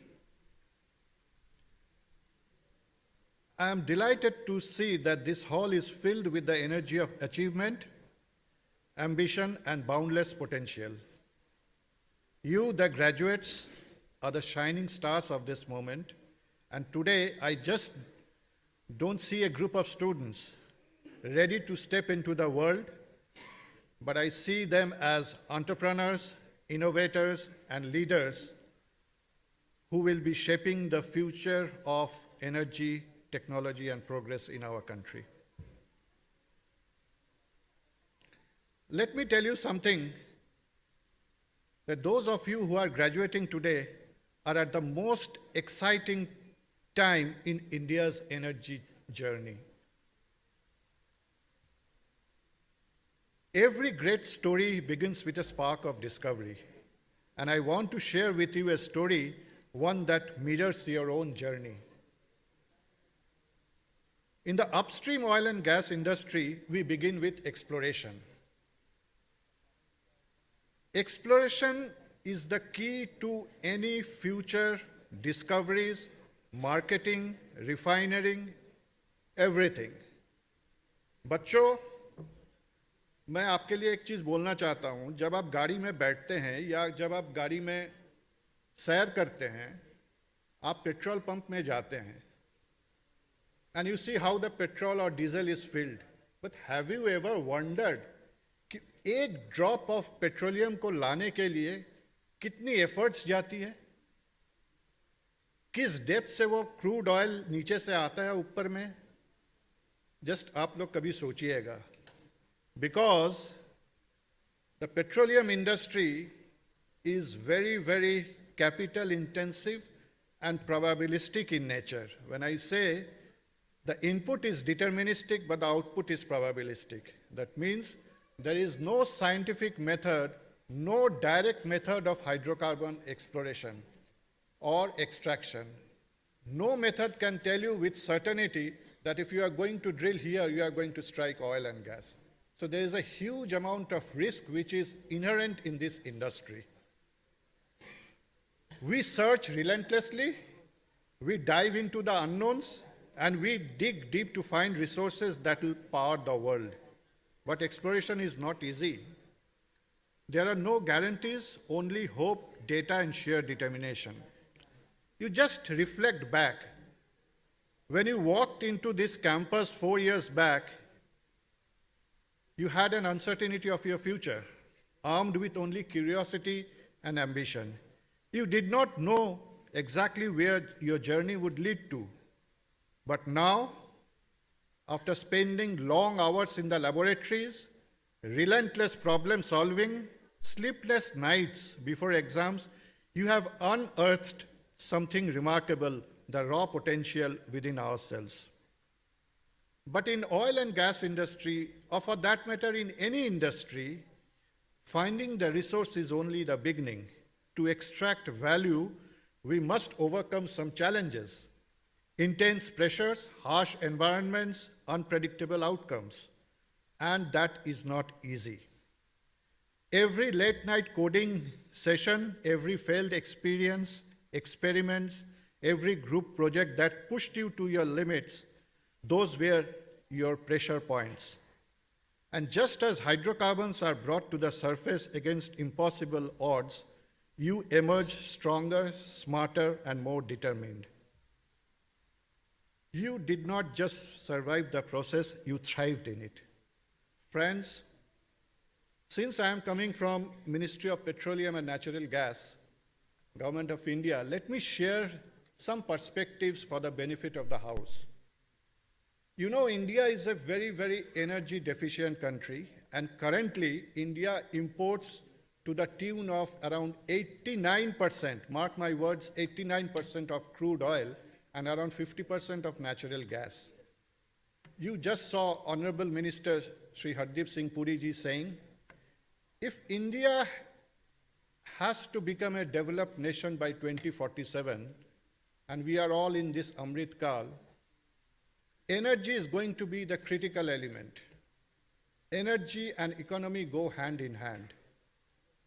India currently is around 3.8 to 3.9 trillion USD economy, aspiring to become a 5 trillion economy and say 10 trillion economy by 2030. If that's going to happen, where from this primary energy is going to come? Our primary energy still is dominated by fossil fuels, by coal, oil, and gas. We all know that after COP21 Paris Climate Deal, every country has pledged to the United Nations through their nationally determined contribution, and I'm very happy to share that India has already taken a leap and already, achieved the targets. But still there is a lot to be done.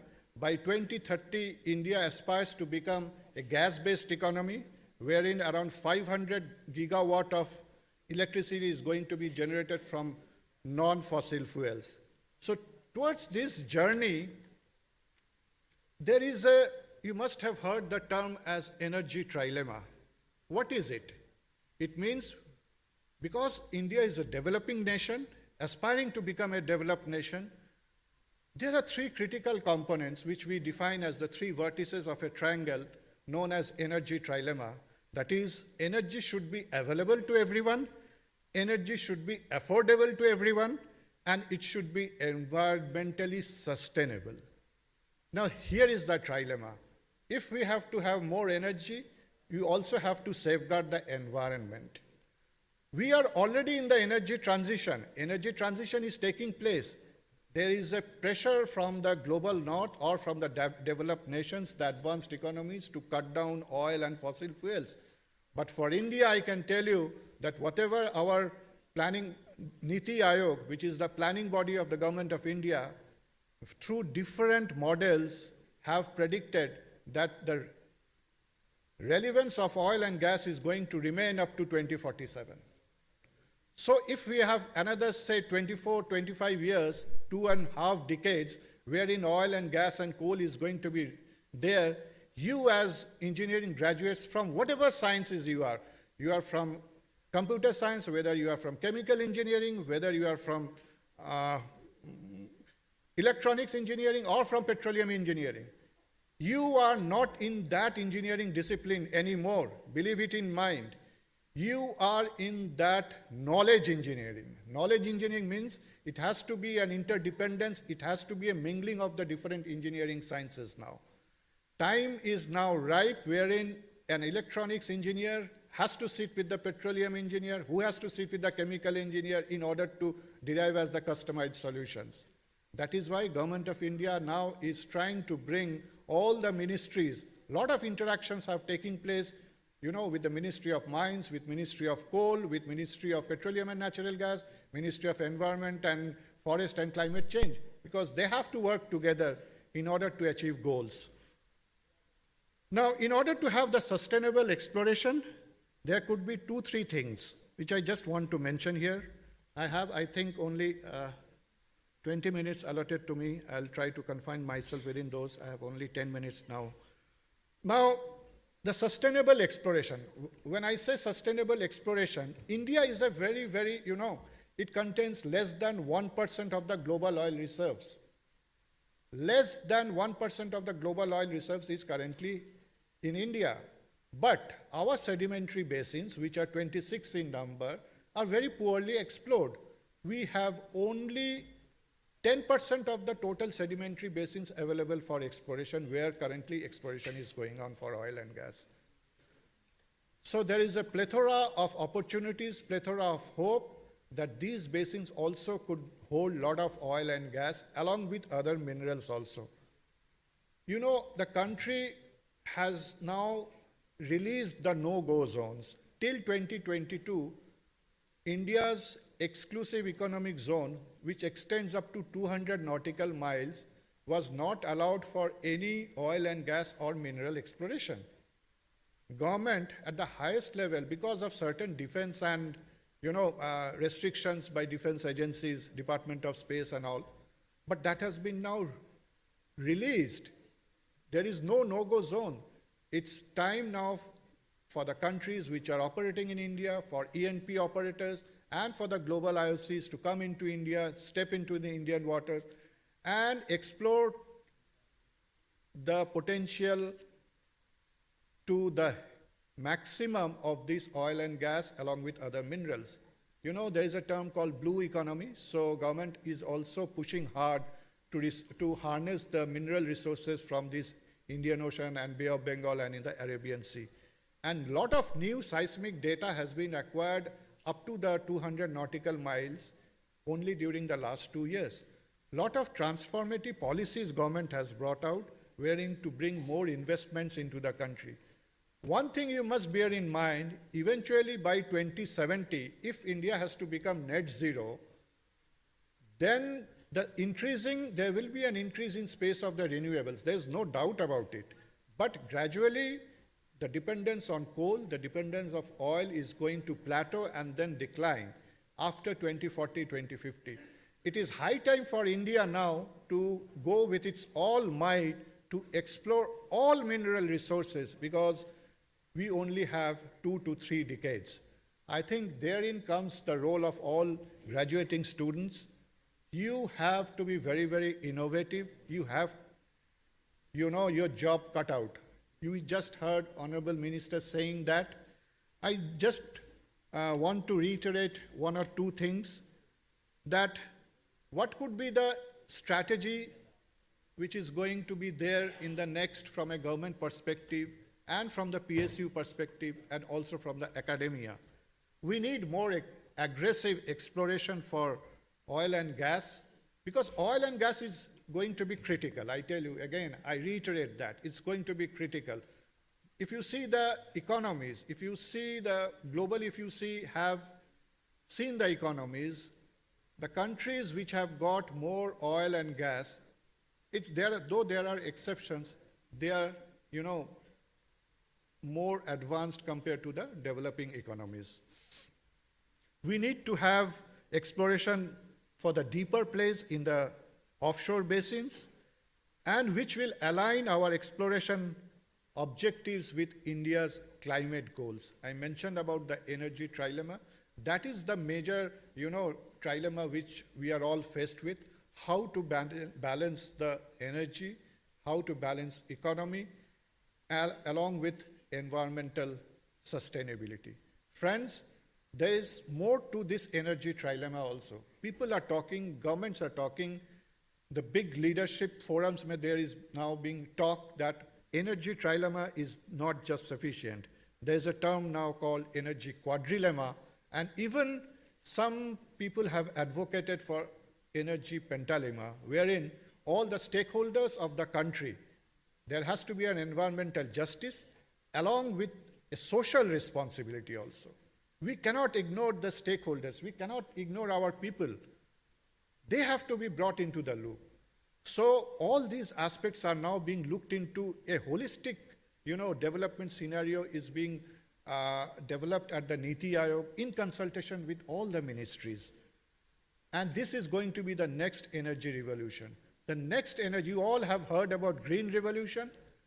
We are now in the green energy revolution. That's going to be the future for us. Friends, I want to leave you with a challenge I believe you are ready for. Be the generation that refuses to accept limits. Be the leaders who tackle not only energy trilemma, but quadrilemma and beyond. Be the pioneers who turn India's bold net zero ambition into reality. Let every well you drill, every algorithm you write, and every decision you make be driven by the purpose, passion, and the unwavering belief that you are here to make history. I would like to close with two quotes, and I think Professor Singh in his opening address already mentioned about the quote by Nelson Mandela ji, that education is the most powerful weapon which you can use to change the world. And since I am standing at the, I think, Vivekanand Sabhagar, a random thought came to me. I'll take a quote from Swami Vivekananda, who said that education is the manifestation of character already in man. Your knowledge, your learning in these 4 years, let that be, the stepping stone for character building. That is the essence of all religion. And the fountain of all knowledge is within you. That is also another saying by Swami Vivekananda. So, you have the power to make the difference. One thing you must remember, that you are not into any industry. Professor Pandit mentioned about all the students, graduating students, the graduates, and now you have become graduates. You have to keep the learning appetite, that is also known as learnability, very, very high. When you step out of the campus, wherever you are, you have to keep yourself updated with the latest which is going on. because this energy transition which is going on currently in the world, in different geographies, is taking place at different paces in different parts of the globe. So for India, I think it is going on, it is at a nice pace, but your efforts will definitely come handy towards this journey. Once again, I would like to congratulate all the graduates of 2024 batch from all the engineering disciplines who have just got their, the degrees, and now the future belongs to you. Stand tall, because today you don't just graduate, you ignite. Thank you, and Jai Hind.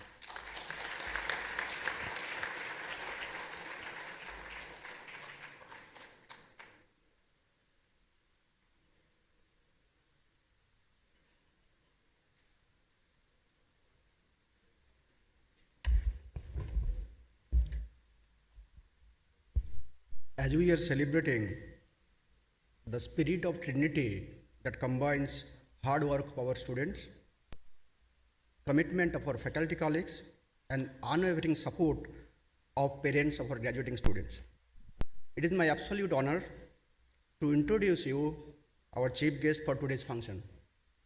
Though he needs no introduction, but it's my duty to let you know his journey and volume of works. His journey redefines the purpose of life.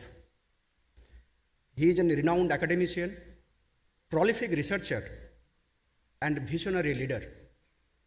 Sir, your immense contribution in science and engineering is going to inspire the generations after generations. In true sense, you epitomize the power of passion, dedication, and purpose. Sir, we are grateful to you for accepting our request to be the chief guest of the 8th Convocation of our institute. We are truly blessed to have you here with us today.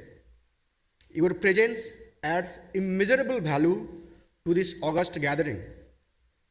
I request you all to join me in extending a warm and heartfelt welcome to our esteemed chief guest, Professor Indranil Manna. He received his Bachelor in Engineering from Calcutta University, MTech from IIT Kanpur, and PhD from IIT Kharagpur.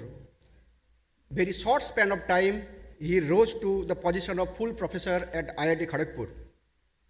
Professor Manna is a J.C. Bose Fellow of Department of Science and Technology and the Vice Chancellor of Birla Institute of Technology at Mesra, Ranchi. He is the 14th President of National Academy of Engineering. You will be glad to know that Professor Manna has served the Director of Central Glass and Ceramic Research Institute, Kolkata, and also former Director of IIT Kanpur. During this period, he concurrently served and continues to serve even now as the National Coordinator of Imprint, that is Impacting Research, Innovation and Technology, which is a national level technology development initiative of MHRD, Government of India. He was a Visvesvaraya Chair Professor, AICTE Distinguished Industry Professors.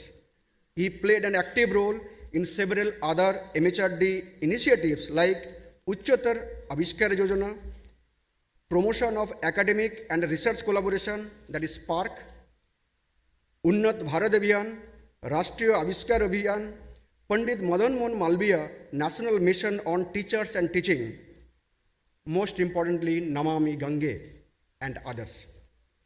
He was the chairperson or chairman of Research Council of CSIR Advanced Material and Processes Research Institute, Bhopal, member of Research Council of Bharat Heavy Electricals Limited, CSIR National Physical Laboratory, Society of IIM Indore, Board of Governors of IIM Lucknow, IJAR Pune, IJAR Kolkata, IIEST Shivpur. He was a member of the governing body of Indo-US Science and Technology Forum, He is a member of Executive Council of AICTE and a member and Administrative Council of Abdul Kalam Technical University, Uttar Pradesh. He was also a member of Samavesh, a Niti Aayog think tank group. He has been actively associated with various science and technology organizations in the country in various capacities like chairman, INSA Inspire Faculty Fellow Scheme of DST, chairman of PAC Program Advisory Committee of Metals, Materials and Mining Engineering Section, ACRB DST, member of Board of Steel Research Technology Mission Initiative, PM Trophy Committee, R&D Board of Ministry of Steel, member of Research Council of ARCI Hyderabad and GAIL India.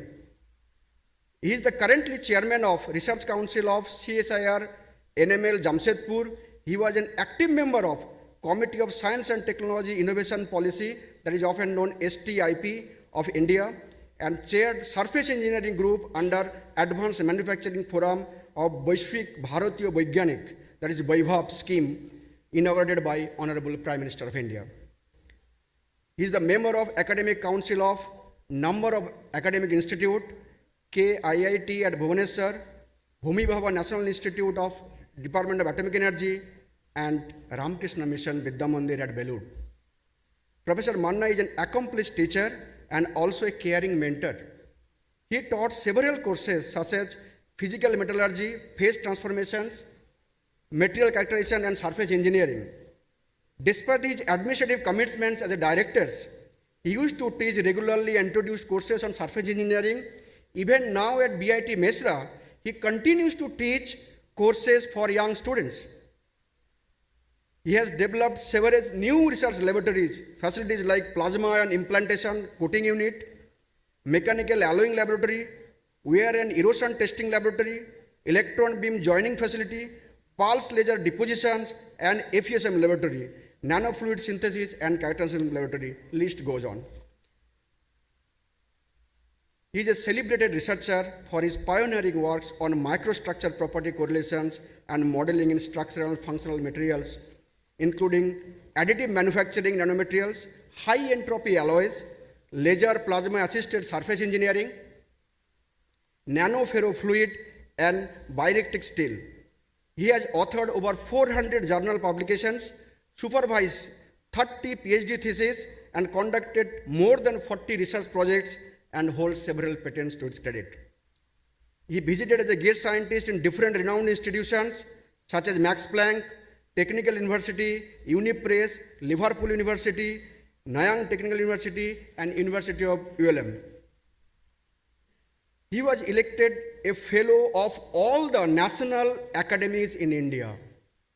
To name a few, a fellow of Indian National Academy of Engineering, fellow of Indian National Science Academy, fellow of Electron Microscopy, Society of India, fellow of West Bengal Academy of Science and Technology, fellow of Indian Academy of Science, fellow of the National Academy of Science, and fellow of Indian Institute of Engineers. And he is a life fellow of Indian Institute of Metals, fellow of Indian Ceramic Society, and fellow of the World Academy of Science. Sir, you are a symbol of creativity, integrity, and commitment. Your extraordinary achievements are testament to that. Sir, he is a recipient of several awards and honors. To cite a few, he was felicitated by the Ministry of Steel with Young Metallurgist Award, Metallurgist of the Year, National Metallurgist Award. He has been a J.C. Bose Fellow since 2012. He has been conferred with honorary doctorate degree from the University of Kalyani, Kazi Nazrul University, Asansol. He is also recipient of MRSI, Material Research Society of India, Distinguished Lecture Prize, Gopal Tripathi Memorial Lecture Award from BHU, Platinum Jubilee Medal Lecture Award from Indian Science and Congress. He also received GD Birla Gold Medal, MRSI Medal, Binani Gold Medal, AICT Career Award for Young Teachers, INSA Medal for Young Scientists, and he also the recipient of Distinguished Alumnus Award from IIT Kharagpur and IIST Shivpur. The recipient of Humboldt Fellowship, DAD Fellowship, and he also represented the former president of Indian Institute of Metals, and he is also serving as the member of Asia Pacific Academy of Materials, and many more. Sir, pardon me if I missed very few. We are extremely fortunate to have you, sir, and will be cherished forever your presence in this gathering. Your words of wisdom and inspirations will be a guiding light for all of us. Sir, we are eager to listen to your thoughts and insights on this momentum occasions. I request you to address this gathering.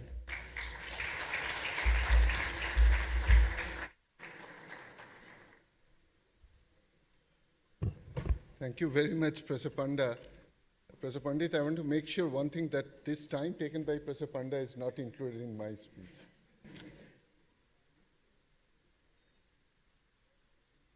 Namaskar and good afternoon.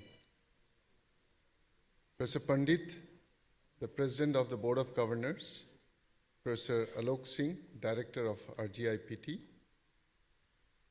our guest of honor, Dr. Kaustav Nag, Registrar Sri Jitendra Prasad, Dean Professor Kundu, Professor Panda. I guess there could be other deans also. Faculty members of RGIPT and staff members too. The heads of the departments, the very proud degree recipients, and even more proud, their parents, scholars, students, young friends. You look very impressive here. I'm referring to the young ones sitting at the corner. And of course, all the degree recipients. See, I'm at fault, I apologize. I didn't know that I'm not properly attired as well as you. I must say that I'm extremely happy and proud to be part of the 8th convocation of Rajiv Gandhi Institute for Petroleum Technology. There's a reason why actually I feel honored, because two of my former colleagues from IIT Kanpur used to be your first and second director. I'm referring to Professor Gupta and Professor Bhattacharjee. At that point of time, I had certainly some knowledge about this institute, but this is the first time I'm visiting your campus. Quite impressive, and I'm sure you carry a very distinguished and exclusive character as an institute devoted to petroleum technology. Dr. Nag already explained to you that why petroleum is very important. So you certainly occupy a very important position for the future of the country. And I was very happy to learn, not to disparage others, but I was very happy to note that the President's Gold Medal goes to a student from petroleum technology and not some other discipline which is otherwise very popular these days. I would like to make a mention. So before I actually come to my discourse, I would like to congratulate each one of you who received degree, PhD, masters at different level, undergraduate degrees in various disciplines. And to you, I have only one very important message which Professor Pandit also articulated well, that consider your degree certificate to be a passport to enter into the real life. So until now, you lived in more or less an ideal situation. In India, we are fortunate that the parents pay the fees, and you are here only to study. Even during your school days, I'm sure your mother never even allowed you to cook a cup of tea. And now onwards, you will melt and merge into the real world and see the real challenges. So this is when you'll start learning how to distinguish between good and bad, desirable and not desirable. The subtle difference between failure and success. You know, Thomas Alva Edison mentioned that I didn't fail, I only learned how to do the thing right in 10,000 different ways. So you will learn how to use failure to your advantage. I always believe that life is a very long walk. Life is a long walk of many miles and milestones. So today happens to be your one such milestone. In fact, in our lifetime, if you look at the entire existence, not even the most talented scientist would be able to say that when did nature start learning and how long will that learning continues. Same thing about an individual. We start learning the day we are born and continues to learn till we breathe the last. So learning is a continuous process, and hence life always is a long walk in which we keep learning in various encounters with truth, with reality.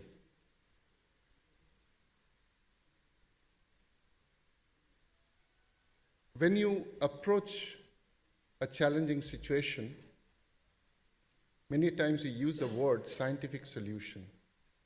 So I'd like to distinguish in my own perception what is science, what is engineering that you learned here, and what is technology for which your institute is devoted to. In very simple words, I hope you'll be able to remember this in the future. I look at science as nothing but a fundamental question of why. No why.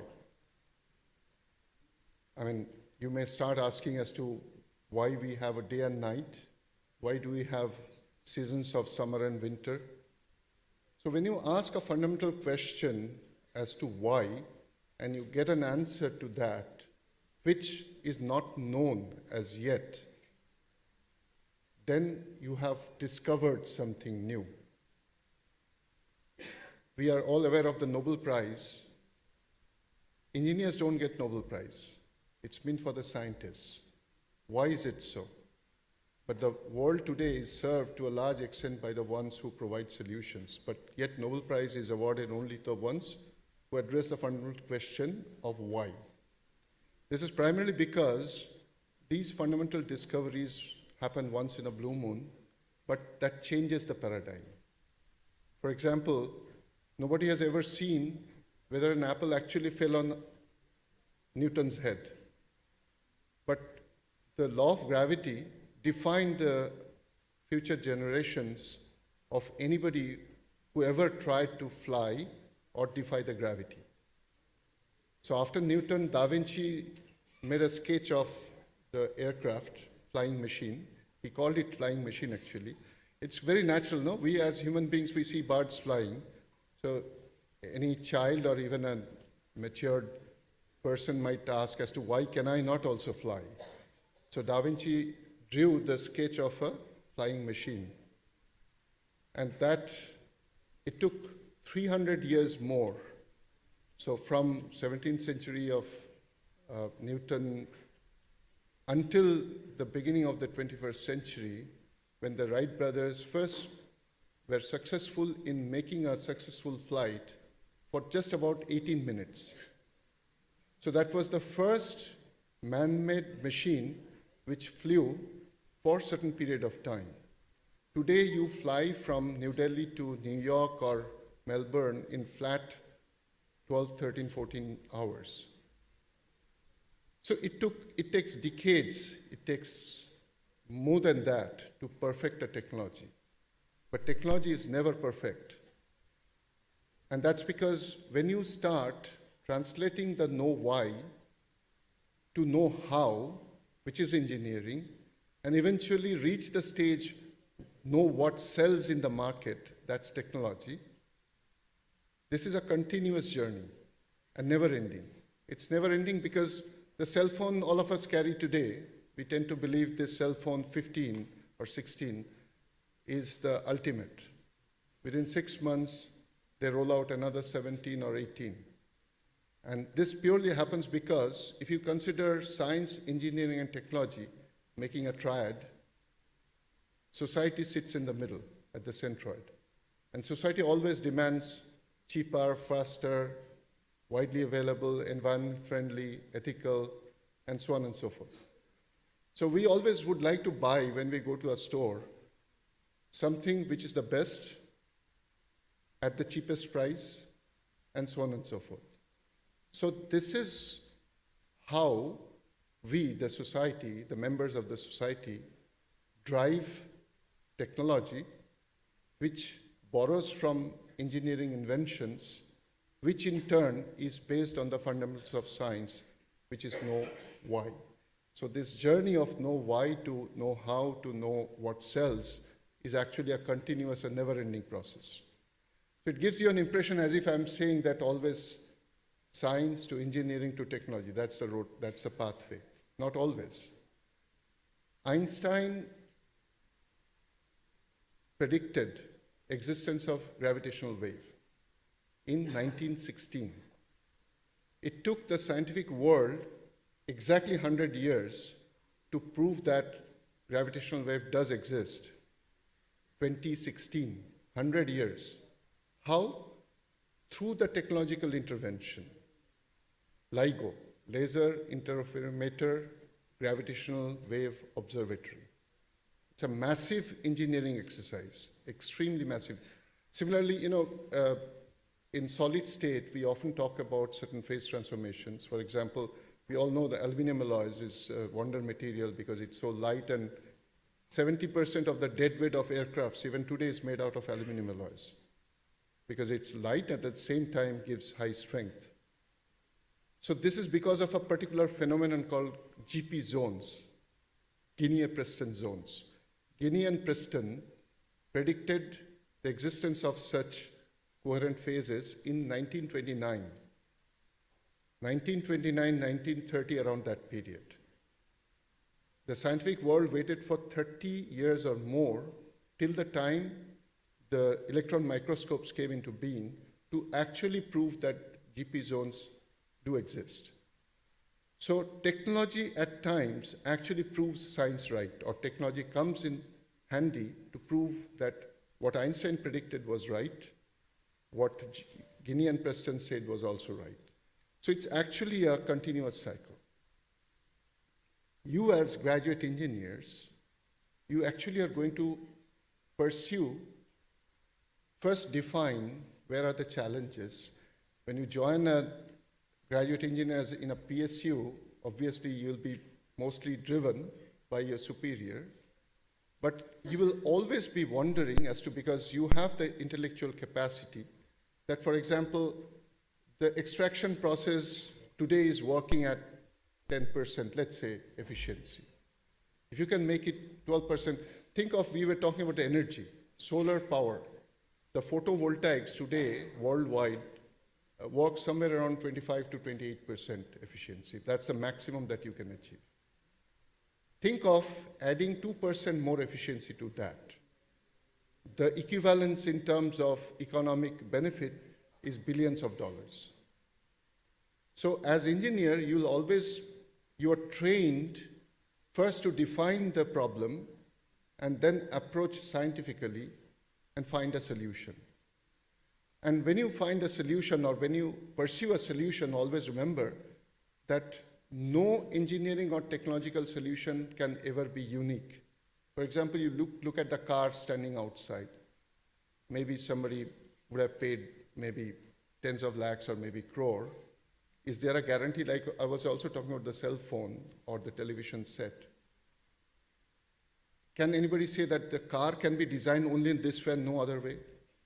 Can anybody say that the aircraft that we fly in, there's no betterment of the design of the aircraft or the spacecraft or any engineering solution you look around? So engineering solutions are absolutely necessary for humanity to exist and thrive, but no solution is unique. And that's exactly the charm of studying engineering, that a solution given by somebody elsewhere, there's no guarantee that that's the ultimate. You always can improve upon that. And that is the training you have acquired in your stay in this institute, and which is true for any other graduating student from any other institute in the world. So education, we heard from guest of honor, according to Vivekanand, is manifestation of the perfection already existing in man. But I would like to add the second phrase which Vivekananda said, which in my opinion is even more important. And character is the test of that. So it is this character. So it is this character that you have to build. And so you are now ready, and you will build your character over a period of time. The Honorable Prime Minister says that India must be Viksit Bharat by 2047. You know, today morning I just picked up some important data, and it's worth sharing with you. At the time of independence, 1947, India's GDP was about 3 trillion rupees. 3 trillion rupees. 50 years hence, in 1997, India's GDP was about 34 trillion rupees, 1 order of magnitude more. 2022, it was 262 trillion, which is another order of magnitude. And we are eyeing 2047, when India's GDP will be 2,144, this prediction, trillion rupees, another order of magnitude. But see the difference. It took India to double its, go to next order of magnitude of GDP earning 50 years, 47 to 97. It took 25 years to go to the next order of magnitude. And another 25 years, we are eyeing another order of magnitude more. How does it impact the society? Today, on one hand, we feel very proud that India is an economy, mighty economy, 5th largest economy in the world, with about $4 trillion economy. No? It's very, a very important and thing what makes us proud. But there's a flip side. You divide by the population, it turns out to be about 2,500 to 3,000, somewhere around that, dollars a year per person. Per capita income places us at the 142nd in the whole world. So like any coin will have a head and tail, so this is the flip side. And where does this flip side come from? All of us as enlightened individuals must address this issue. India is not a monolith. India is not one single entity. India is a composite. And that composite has 37 states and union territories. We practice 8 different religions. I don't think there's any other religion which doesn't exist in the country, in this country. 22 official languages. If you add the dialects and so on, it could be more than 50. Think of China, think of Germany, think of US or any other developed nation. They speak one language. They have only, in many systems, they follow one single system. They do, of course, US has a federal system, but the complexity with which we live in this country is absolutely unique and unprecedented. So that's why Tagore had to say, India is unity in diversity. And that's the philosophy we all must appreciate, and whatever solution we want to pursue, we must keep that in mind. India's population at the time of independence was 340 million. Today it's 1.4 billion, already 1 order of magnitude more. And it's going to be even more. So this is why the economy is 5th largest. We already are the largest population in the world.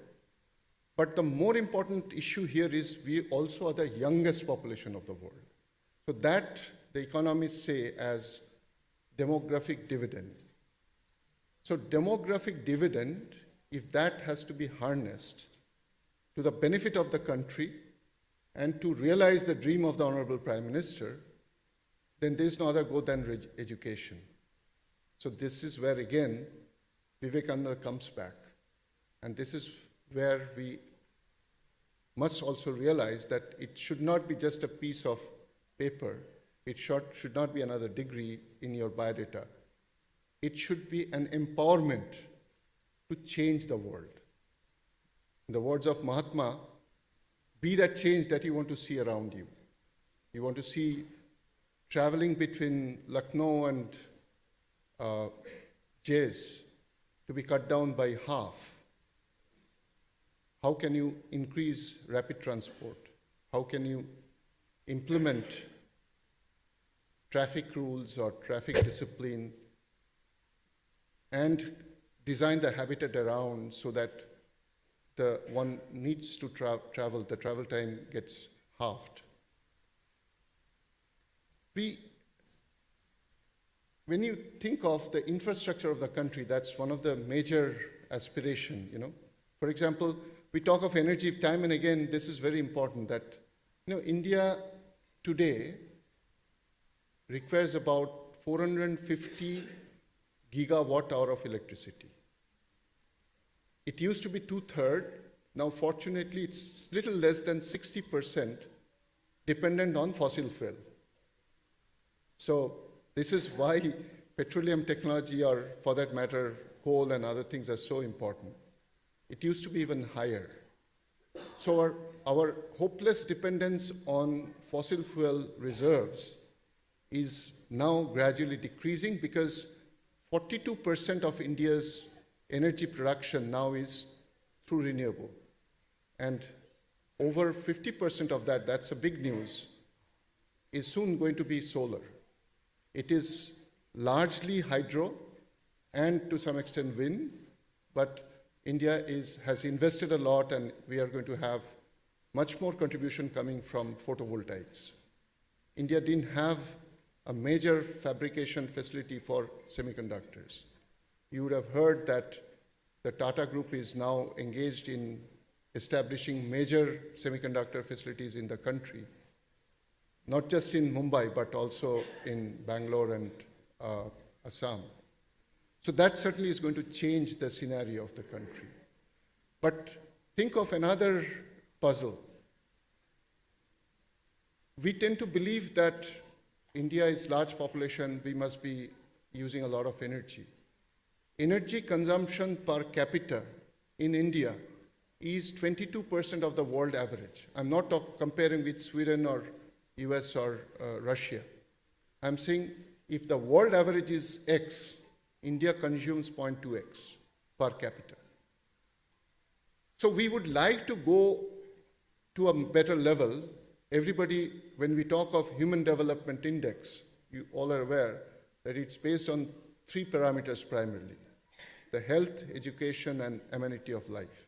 So when you say amenity of life, obviously energy consumption comes into picture. Everybody would like to have a car. Today, not even 5% of the population owns a car. Imagine if 50% of the population owns a car. What will happen to the roads? What will happen to the climate? But that's a very natural aspiration. We are the youngest nation in the world. So if the average age is 29, like you, many of you within 10 years would like to own a car. Why 10? Maybe in the next 1 or 2 years itself. So if everybody owns a car in the country, which when you compare with the Scandinavia or even Middle East, everybody owns 2 cars. So who is going to take care of this infrastructural requirement for the country? The young friends who are now going to take charge. To improve the infrastructure, you need steel. There was a time when the economy used to be measured by the quantity of steel produced by a nation. India today produces about 120, 125, this is the capacity, million tons of steel. I mean, I'm a metallurgist, I've been hearing for last so many decades that India should produce 300 million tons of steel. The world production today is 1800 million tons. China alone produces 900 million tons of steel. India is the second largest producer of steel with 125. But we have a population, young, aspiring, very legitimately, so they need infrastructural growth. So India needs to produce not 300, even 500 million tons by 2047. Per ton of steel you produce, going by the pyrometallurgical route, we produce 1.8 million tons of carbon dioxide. So if we continue to produce steel only based on carbothermic reduction, we are going to endanger the environment. Now, on one hand, when the developed nations, they come and they give, they have reasons to be worried. They say that, India must reduce its carbon dioxide emission because it's going to, place a big hole in the ionosphere and create a lot of damage for the whole world. The concern is genuine, but the solution is not still seen. You are in Lucknow or in Uttar Pradesh, very close. We always hear in the TV and news items that what is happening in the Delhi environment. Air quality index is so poor.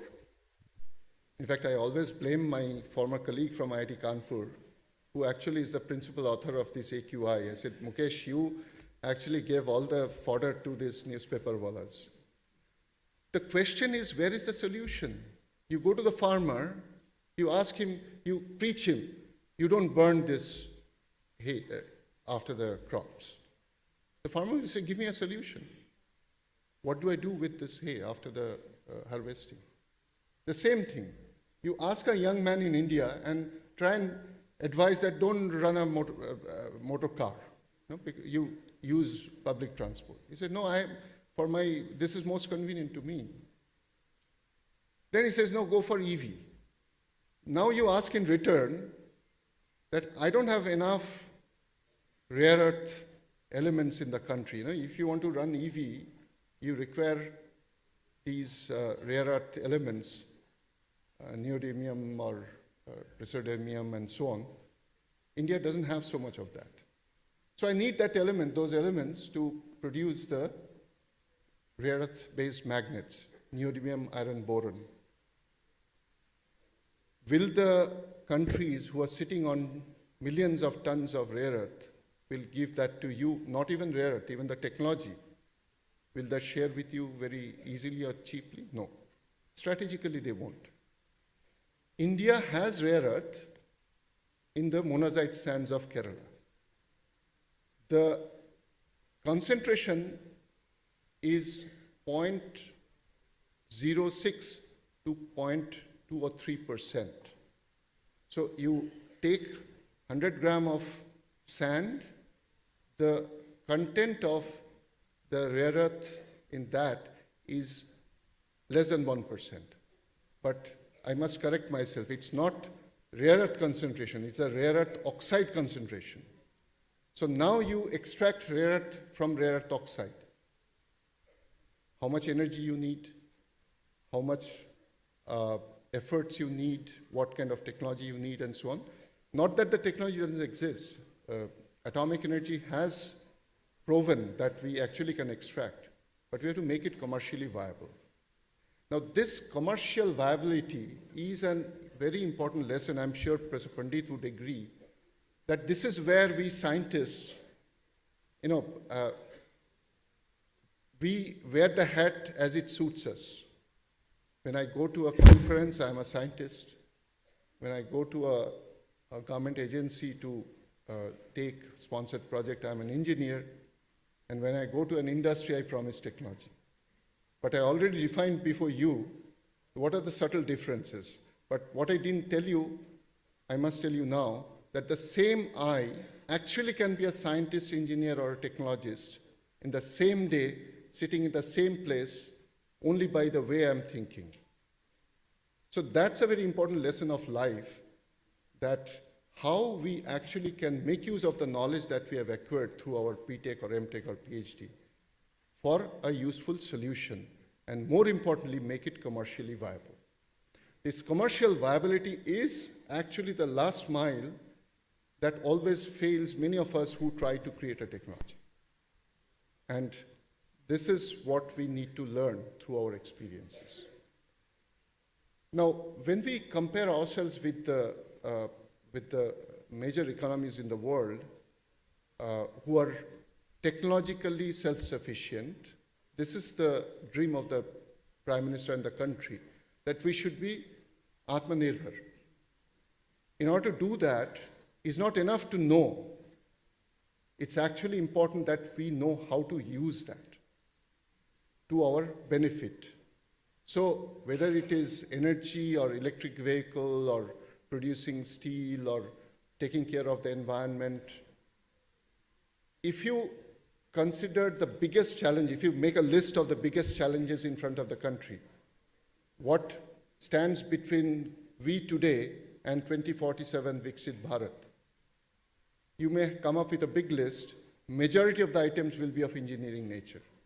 Water, habitat, transportation, energy, environment, climate, security, both physical and cyber security, defense. All the major issues that we are confronted with have a connection with engineering. So this is exactly why the engineers are going to play a very major role, already has played, but will play even a bigger role for the future of the country. So I just would like to end saying that the future will be bright only if we care for it. You know, if you always believe that things will come on a platter to us, that will never happen. That has never happened. So we should be ready to define the challenge, pursue it logically, and then find a sustainable solution. And for that, the training that you receive as an engineer to solve a problem, design and implement and then solve a problem, that is very, very important in every walk of life. So I would again invoke Swami Vivekananda. Arise, awake, and stop not. He basically translated. By the way, I mean, I didn't realize, Dr. Nag mentioned that this is Vivekananda Savagar, so I didn't know that. So it is all the more apt to quote him time and again. Imagine the life he led. He lived only 39 years. First half of his life, 1/3 of his life, he actually saw dire poverty. His father was a rich man, but died at a relatively younger age. They had a lot of properties, but they lost almost everything because of various litigation and other reasons. See, he went to Ramakrishna believing that this man can actually get him a job. Actually, I'm quoting very authentic historians. So he said that, no, he had a golden voice. He could sing very nice bhajans, and Ramakrishna was very fond of that.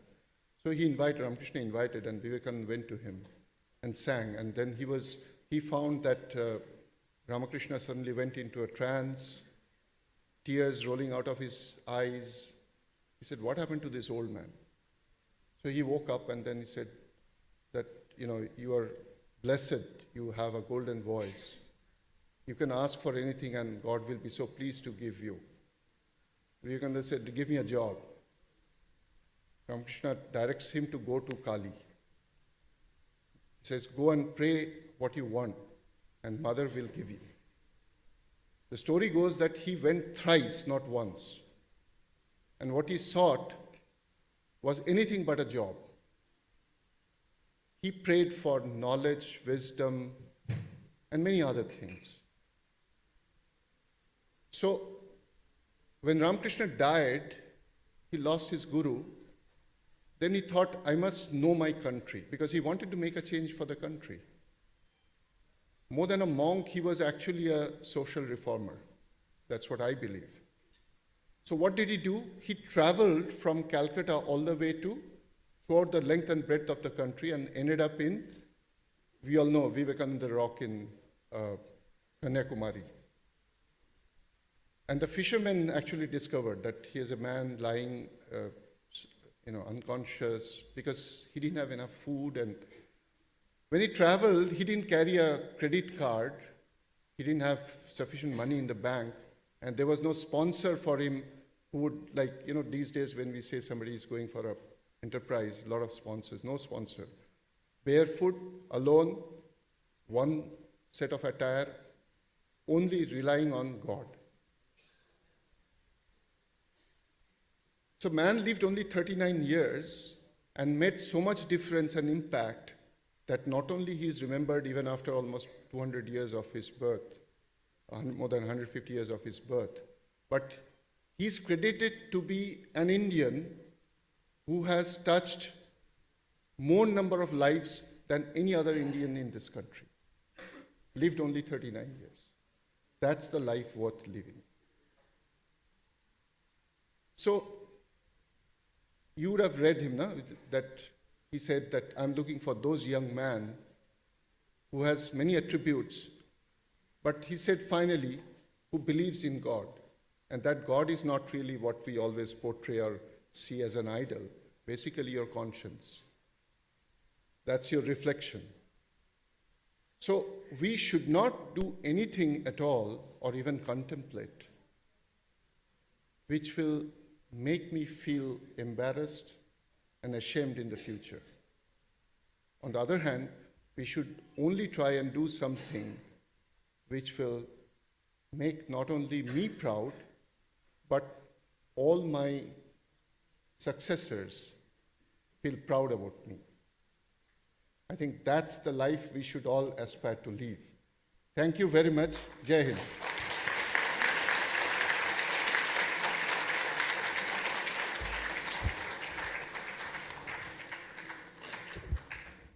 I now request the President of the Board of Governors to present a memento to our Chief Guest, Professor Indraneel Manna.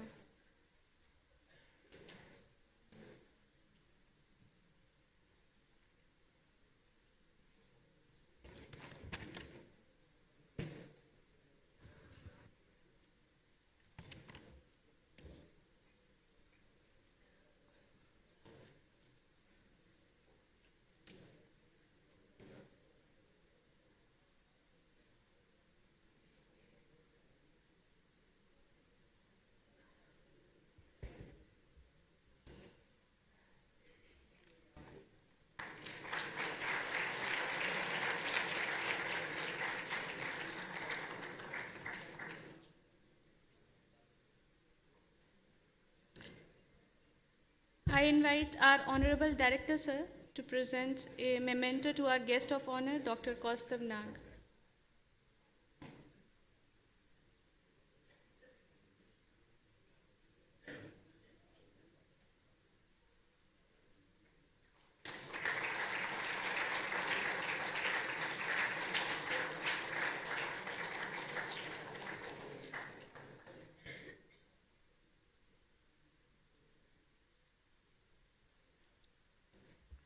Finally, I request the Dean of Academic Affairs, Professor Chanchal Kundu, to present a memento to the President of the Board of Governors, Professor A.B. Pandit.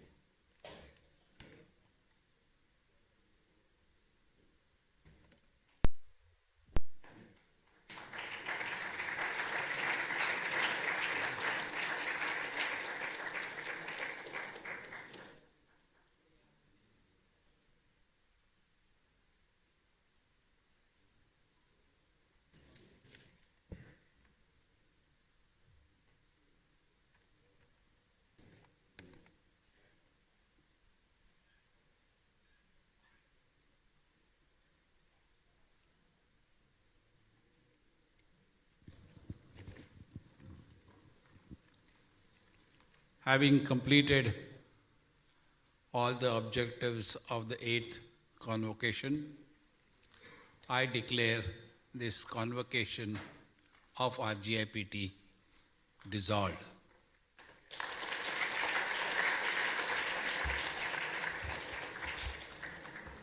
As we conclude this segment, I request everyone to kindly stand for the national anthem.